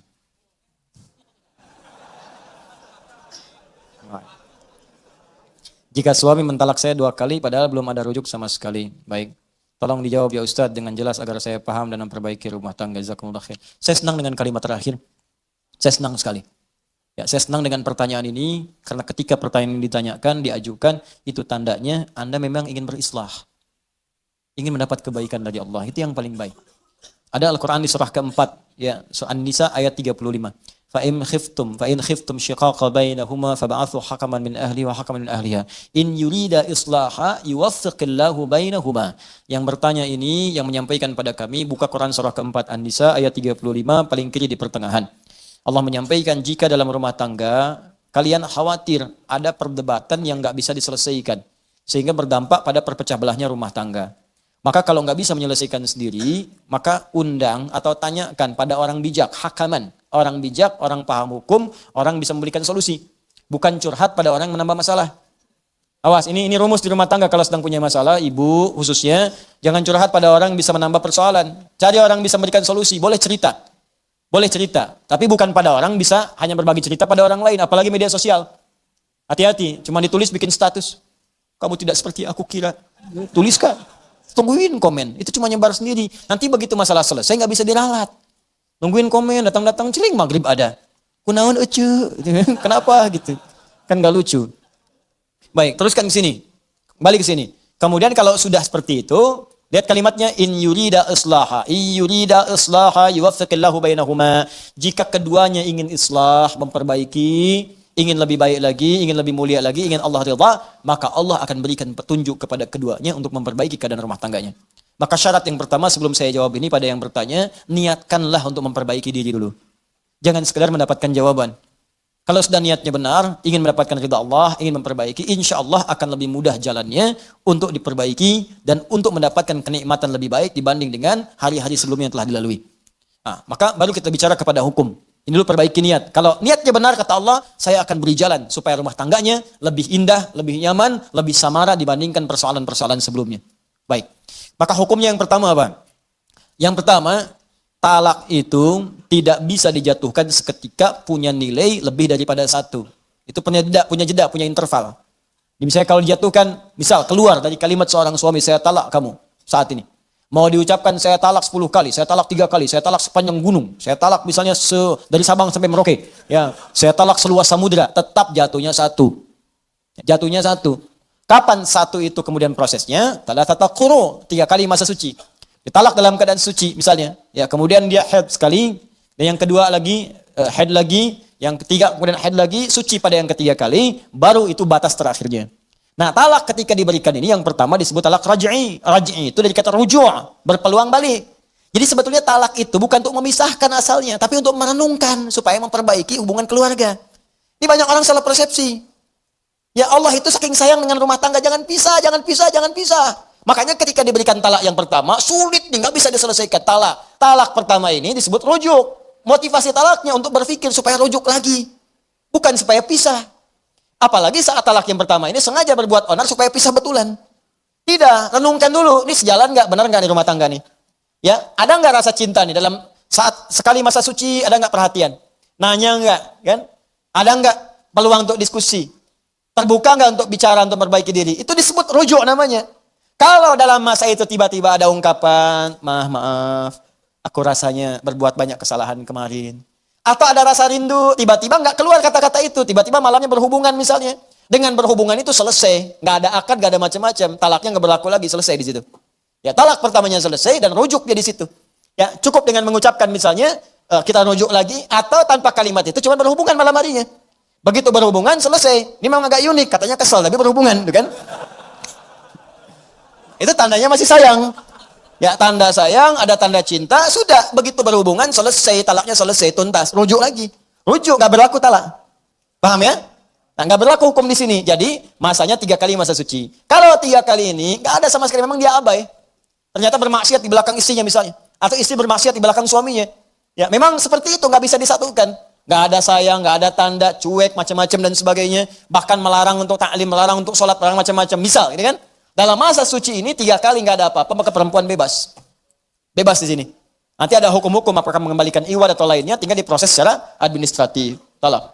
Tapi kalau suami dalam masa 3 kali suci ini, ya dia berkeinginan untuk rujuk dan dia menyatakan ingin memperbaiki diri. Makanya kalau ada hal seperti itu, boleh undang orang tuanya, atau paman, atau orang bijak, atau ustadz, minta mediasi. Apa yang kurang-kurang, pertemukan. Dan berniat memperbaiki. Kata Allah, kalau niat memperbaiki, saya bimbing. Tapi kalau semua merasa benar, dan merasa sempurna, nggak akan pernah selesai. Ingat ya, di rumah tangga itu pasti dua-duanya punya kekurangan, karena manusia. Yang sempurna itu cuma malaikat. Sering katakan itu. Quran surah ke-66 ayat ke-6. La ya'sunallaha ma amarahum wa yaf'aluna ma yu'marun. Malaikat itu sempurna, nggak kenal maksiat. Malaikat makhluk benar, nggak kenal salah. Setan makhluk salah, nggak kenal benar. Kita ini manusia, malaikat bukan, setan never. Ya, nggak pernah jadi setan, nggak akan pernah kita mau jadi setan. Bukan malaikat. Karena itu kalau salah, memang manusia. Dan itu menandakan bukan malaikat, makanya kita salah. Untuk membedakan kita dengan setan, kita tobat. Setan nggak tobat. Itu aja tandanya. Jadi kalau di rumah tangga ada suami salah, wajar karena suami bukan malaikat. Tapi untuk membedakan suami dengan setan, suami tobat, memperbaiki diri. Itu caranya. Istri salah, wajar ya istri, bukan malaikat. Mau dituntut sempurna, nggak akan mungkin. Kalau pengennya nikah sama malaikat sana. Tapi malaikat nggak punya hasrat, nggak ada nafsu, nggak ada macam-macam. Tugas itu sempurna, selesai. Ya, wa yaf'aluna ma yu'marun, nggak ada fungsinya kaitan dengan hasrat seksual dan sebagainya. Nggak ada, kosong. Ya, makanya kalau istri berbuat salah, ya itu tandanya manusia. Masya Allah mama, manusia seutuhnya. Oh, Masya Allah. Kok papa tahu? Barusan salah. Ya, tapi untuk membedakan perempuan dengan setan ketika salah, maka dia bertobat. Setan tidak. Gampang sebetulnya. Nah ini suami dengan istri kalau ada salah, merenung. Oh mungkin dari kesalahan ini Allah ingin menyempurnakan sifat-sifat kemuliaan kita untuk belajar lebih baik lagi. Kadang-kadang kan kenikmatan itu lahir setelah ada kesulitan-kesulitan. Coba antum kan, lari-lari capek kan. Wah, aduh kasih teh tubruk aja. Teh tubruk tuh, teh tubrukin. Air tubrukin sama teh kan. Jadi itu, kasih gula dikit yang biasanya nggak minum, jadi enak tuh minum. Enak. Biasanya pengen ini, pengen itu, kasih air putih aja enak, luar biasa. Ya enak gitu, kenapa? Karena ada keletihan, setelah itu mendapatkan kenikmatan.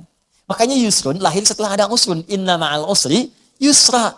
Di rumah tangga tuh kalau udah ribut, setelah itu senyum, oh jadi enak senyumnya itu. Nikmat, jadi canda, jadi macam-macam dan sebagainya.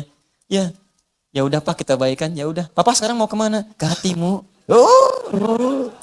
Udah itu enak aja, Dul. Ya. Ya. Nah, jadi seperti itulah ya. Jadi wajar kalau ada persoalan. Yang kedua, jangan sembarangan mengucapkan kalimat-kalimat seperti ini. Karena ada 3 hal. Ya talatatun, ada 3 persoalan. Jidduhunna jiddun, candanya itu jadi serius, candanya serius. Ya, diantaranya apa? Ada nikah, ada talak. Ada nikah, ada talak. Makanya jangan bercanda dengan hal talak. Bisa jadi serius. Ya, jadi serius. Termasuk dengan pernikahan. Ini yang saya ingatkan juga, sinetron-sinetron tuh hati-hati. Kalau akad-akad nikah itu mesti dibiaskan kalimatnya, jangan disempurnakan. Itu kalau kemudian dia ucapkan dengan sempurna, saya nikahkan kau dengan si fulan dengan anak saya segini dan saya terima nikahnya. Benar kemudian, walinya benar, terpenuhi ada semua, jadi itu.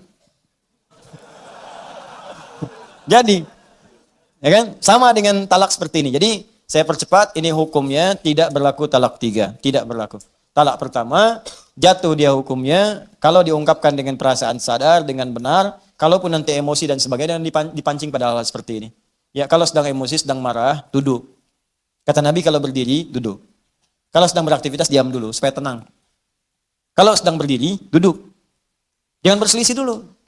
Ya, marah, diam dulu. Makanya Nabi itu kalau ada persoalan di rumah tangga, diam. Didiamkan dulu Sayyidah Aisyah, diam dulu supaya berpikir semua.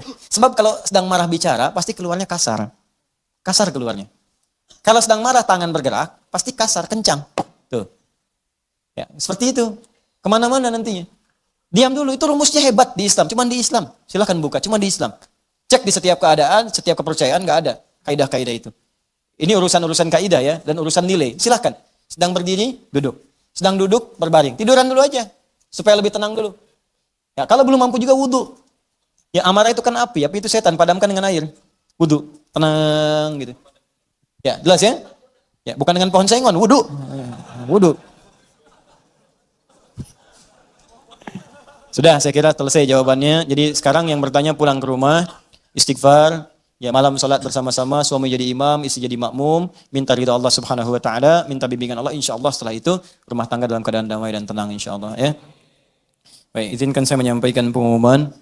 Yang pertama, kita bersyukur bahwa Allah berikan kemerdekaan pada negeri kita sampai 74 tahun dan kita berdoa semoga negeri ini Allah berikan keberkahan, kedamaian, kemakmuran insyaallah. Karena itu saya mengajak kepada seluruh anak bangsa Indonesia seluruhnya, mari kita bangun negeri ini yang kita cintai dengan mengerjakan semua yang terbaik untuk negeri kita ini. Kalau bekerja, bekerja yang jujur, bekerja yang benar. Kalau bangun, bangun yang baik. Jangan berbuat curang, hindari segala sesuatu yang tidak baik. Bukan hanya kita berada di sini sebagai warga negara Indonesia, tapi sadarilah kita ini hamba Allah yang akan wafat dan pulang menghadap kepada Allah Subhanahu wa taala. Maka saya ingatkan kepada para pengurus negeri, Presiden, Anda itu hamba Allah, Anda akan wafat, Anda akan pulang dan dimintai pertanggungjawaban. Menteri-menteri Anda hamba Allah, bukan sekedar pejabat di dunia, Anda akan wafat, Anda akan pulang, Anda akan dimintai pertanggungjawaban oleh Allah Subhanahu wa taala. Para rakyat, kita hamba Allah, kita akan pulang, kita akan wafat dan dimintai pertanggungjawaban oleh Allah Subhanahu wa taala. Karena ini mumpung masih hidup, mudah-mudahan di bumi ini kita lahir, di bumi ini kita wafat dikuburkan dan menjadi saksi bahwa kita pernah beramal soleh di bumi Indonesia ini dengan Allah Subhanahu wa taala.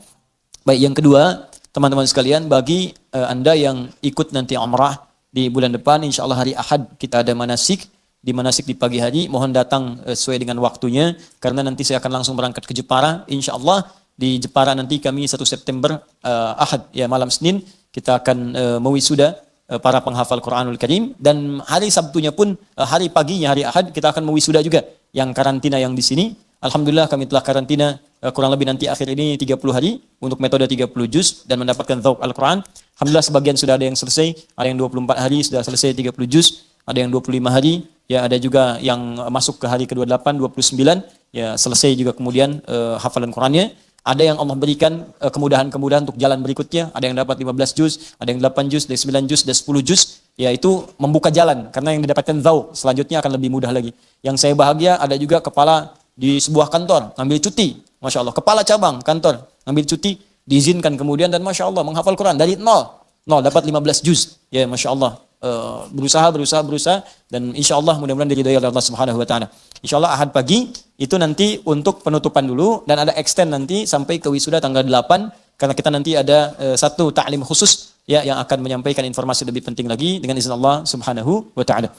Kemudian yang ketiga yang terakhir, insya Allah bagi siswa-siswa yang telah terdaftar untuk dikirim pendidikan, baik pendidikan da'i nanti di Al-Azhar di bulan September untuk 2 bulan duat se-Indonesia ada 10 orang. Insyaallah nanti bersiap-siap, nanti kami informasikan kembali. Untuk yang Sudan ada 40 orang kami kirimkan insyaallah di tahun ini. 30 insyaallah untuk Jamiah Afriqiyah Alamiyah, yang 10 untuk di Tajul Hafizin. Insyaallah ini sedang menunggu informasi dari Kementerian Luar Negeri dari Sudan dan dalam waktu dekat insyaallah akan ada. Kalau sudah ada itu bersiap-siap diinfokan, mungkin 2 pekan paling lambat setelah itu bersiap-siap untuk berangkat dan akan ada pembinaan sebelum berangkat. Mudah-mudahan kalian jadi ulama bisa meneruskan. Saya bangun-bangun sekarang. Ini bangun Quantum Akhir Institute, bangun untuk media, bangun untuk macam-macam, itu semua wakaf lillahi ta'ala sampai kita sedang siapkan bangun untuk pesantren. Nanti kalau misalnya Anda pulang telah selesai, Andalah yang kemudian akan meneruskan itu. Ya kalau saya besok lusa wafat, lebih dulu dibanding Anda semua, Anda insya Allah meneruskan semua perjuangan itu, jangan berhenti, termasuk di majlis ini. Ya masjid, majlis ini, kita itulah yang kita kerjakan dan kita akan bergantian satu dengan yang lainnya. Ya itulah hidup dan itulah jalan kita untuk beramal saleh. Niatkan benar karena Allah Subhanahu wa taala, termasuk Anda. Para ayah, para ibu, besok lusa kita semua wafat, maka anak-anak yang akan meneruskan perjuangan kita. Maka sekolahkan mereka di tempat yang baik. Ya berikan pendalaman Al-Quran, berikan kesempatan untuk belajar mendapatkan bimbingan salat, supaya kalau kita wafat tenang kita, karena mereka akan membawa nama baik kita sampai kembali menghadap kepada Allah Subhanahu wa taala. Itu nasihat saya, semoga Allah meridhai kita semua, dan saya memohon maaf kepada seluruhnya apabila dalam taklim sampai hari ini ada banyak kekurangan-kekurangan dan kesalahan-kesalahan yang tentunya Anda dapatkan. Kalau dalam materi itu salah, gampang, tinggalkan aja dan cari pendapat lainnya lebih baik. Tidak usah banyak berdebat, tidak usah banyak diperselisihkan. Tapi adabnya Anda bisa tanyakan kepada saya. Kalau memang itu salah, saya sendiri juga akan menyampaikan bahwa itu keliru. Tinggalkan pendapat saya, ambil pendapat yang lain lebih benar. Ketimbang Anda cuma publikasikan atau bikin sesuatu yang tidak ada solusinya di situ. Kalau ternyata Anda yang salah, saya tunjukkan, oh bukan seperti itu pemahamannya. Maka kemudian Anda pun tidak perlu repot untuk meralatnya. karena di situ ada nilai-nilai kebaikan yang mungkin kita bisa belajar bersama. Ya, saya kira itu. Allahumma taqabbal minna innaka antas samiul alim. Nahmaduka hamdan syakirin, hamdan na'imin, hamdan yuwafi ni'amahu wa yukafi'u mazidah. Ya Rabbana lakal hamdu wa lakal syukru kama yanbaghi li jalali wajhikal karim wa li 'azimi sultanik. Allahumma salli wa sallim wa barik ala habibikal karim rasulikal mustafa al-amin sayyidina Muhammadin wa ala alihi wa sahbihi ummati ila yaumiddin. Allahumma rabbana la tad'a lana fi maqamina hadha wa fi kulli maqamin dhanban illa ghafarta. ولا هما إلا فرجته ولا دينا إلا قضيته ولا مريضا إلا شفيته ولا حاجة من حوائج الدنيا والآخرة فيها لك رضا وفيها لنا الصلاة إلا قضيتها يا أرحم الراحمين. Ya Allah, jika ada hambamu yang penuh dosa datang ke majlis ini, maka jangan biarkan ia meninggalkan majlis ini kecuali Engkau ampuni segala dosa-dosanya. Jika ada yang perasaannya sedang gelisah, maka mohon ya Allah tenangkan keadaan hatinya. Jika ada yang sedang mengalami kesulitan seberat apapun di rumah tangganya, pekerjaannya, kehidupan sosialnya, mohon ringankan dan hilangkan segala kesulitannya. Jika ada di antara hambamu yang sedang sakit, ya Allah mohon sembuhkan segala penyakitnya. Allahumma alimna ma jahilna wa fahimna ya Allah bima ta'lamna. Allahumma wafiqna li na'mala bima ta'lamna. Ya Allah, ajarkan kami ilmu yang bermanfaat, jadikan kami paham atas apa yang kami pelajari, dan mohon bimbing kami untuk mengamalkan apa yang telah kami pahami. Allahumma barik ya Allah lana wa barik fi biladina waj'al biladana ya Allah anta tarda anha. Ya Allah, berikan keberkahan kepada kami, kepada negeri kami, dan berkahi negeri kami tempat kami tinggal ya arhamar rahimin. Allahumma barik asatidzatana wa ikhwanana ya Allah alladziina yudrisunana walladziina darasuna walladziina 'allamuna ya Allah min ikhwatina wa khasatan ya Allah asatidzatina al-habaib al-asatidzah wal kiyahi ya arhamar rahimin. Ya Allah, mohon berikan keberkahan pada ustaz-ustaz, para habaib, para guru-guru, kiai-kiai yang ada dan mengajar kepada kami, baik itu orang tua kami, kerabat kami, paman kami, uak kami, ataupun siapapun yang telah mengajarkan kami. Anugerahkan keberkahan kepada ilmu mereka, ikhlaskan mereka ya Allah, dan lipatkan pahala kepada mereka.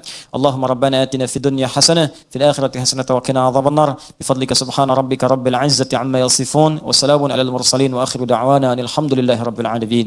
Subhanakallahumma bihamdika asyhadu an la ilaha illa anta astaghfiruka wa atubu ilaik wa akhiru da'wana alhamdulillahi rabbil alamin. Al'afwu minkum. Assalamu alaikum warahmatullahi wabarakatuh.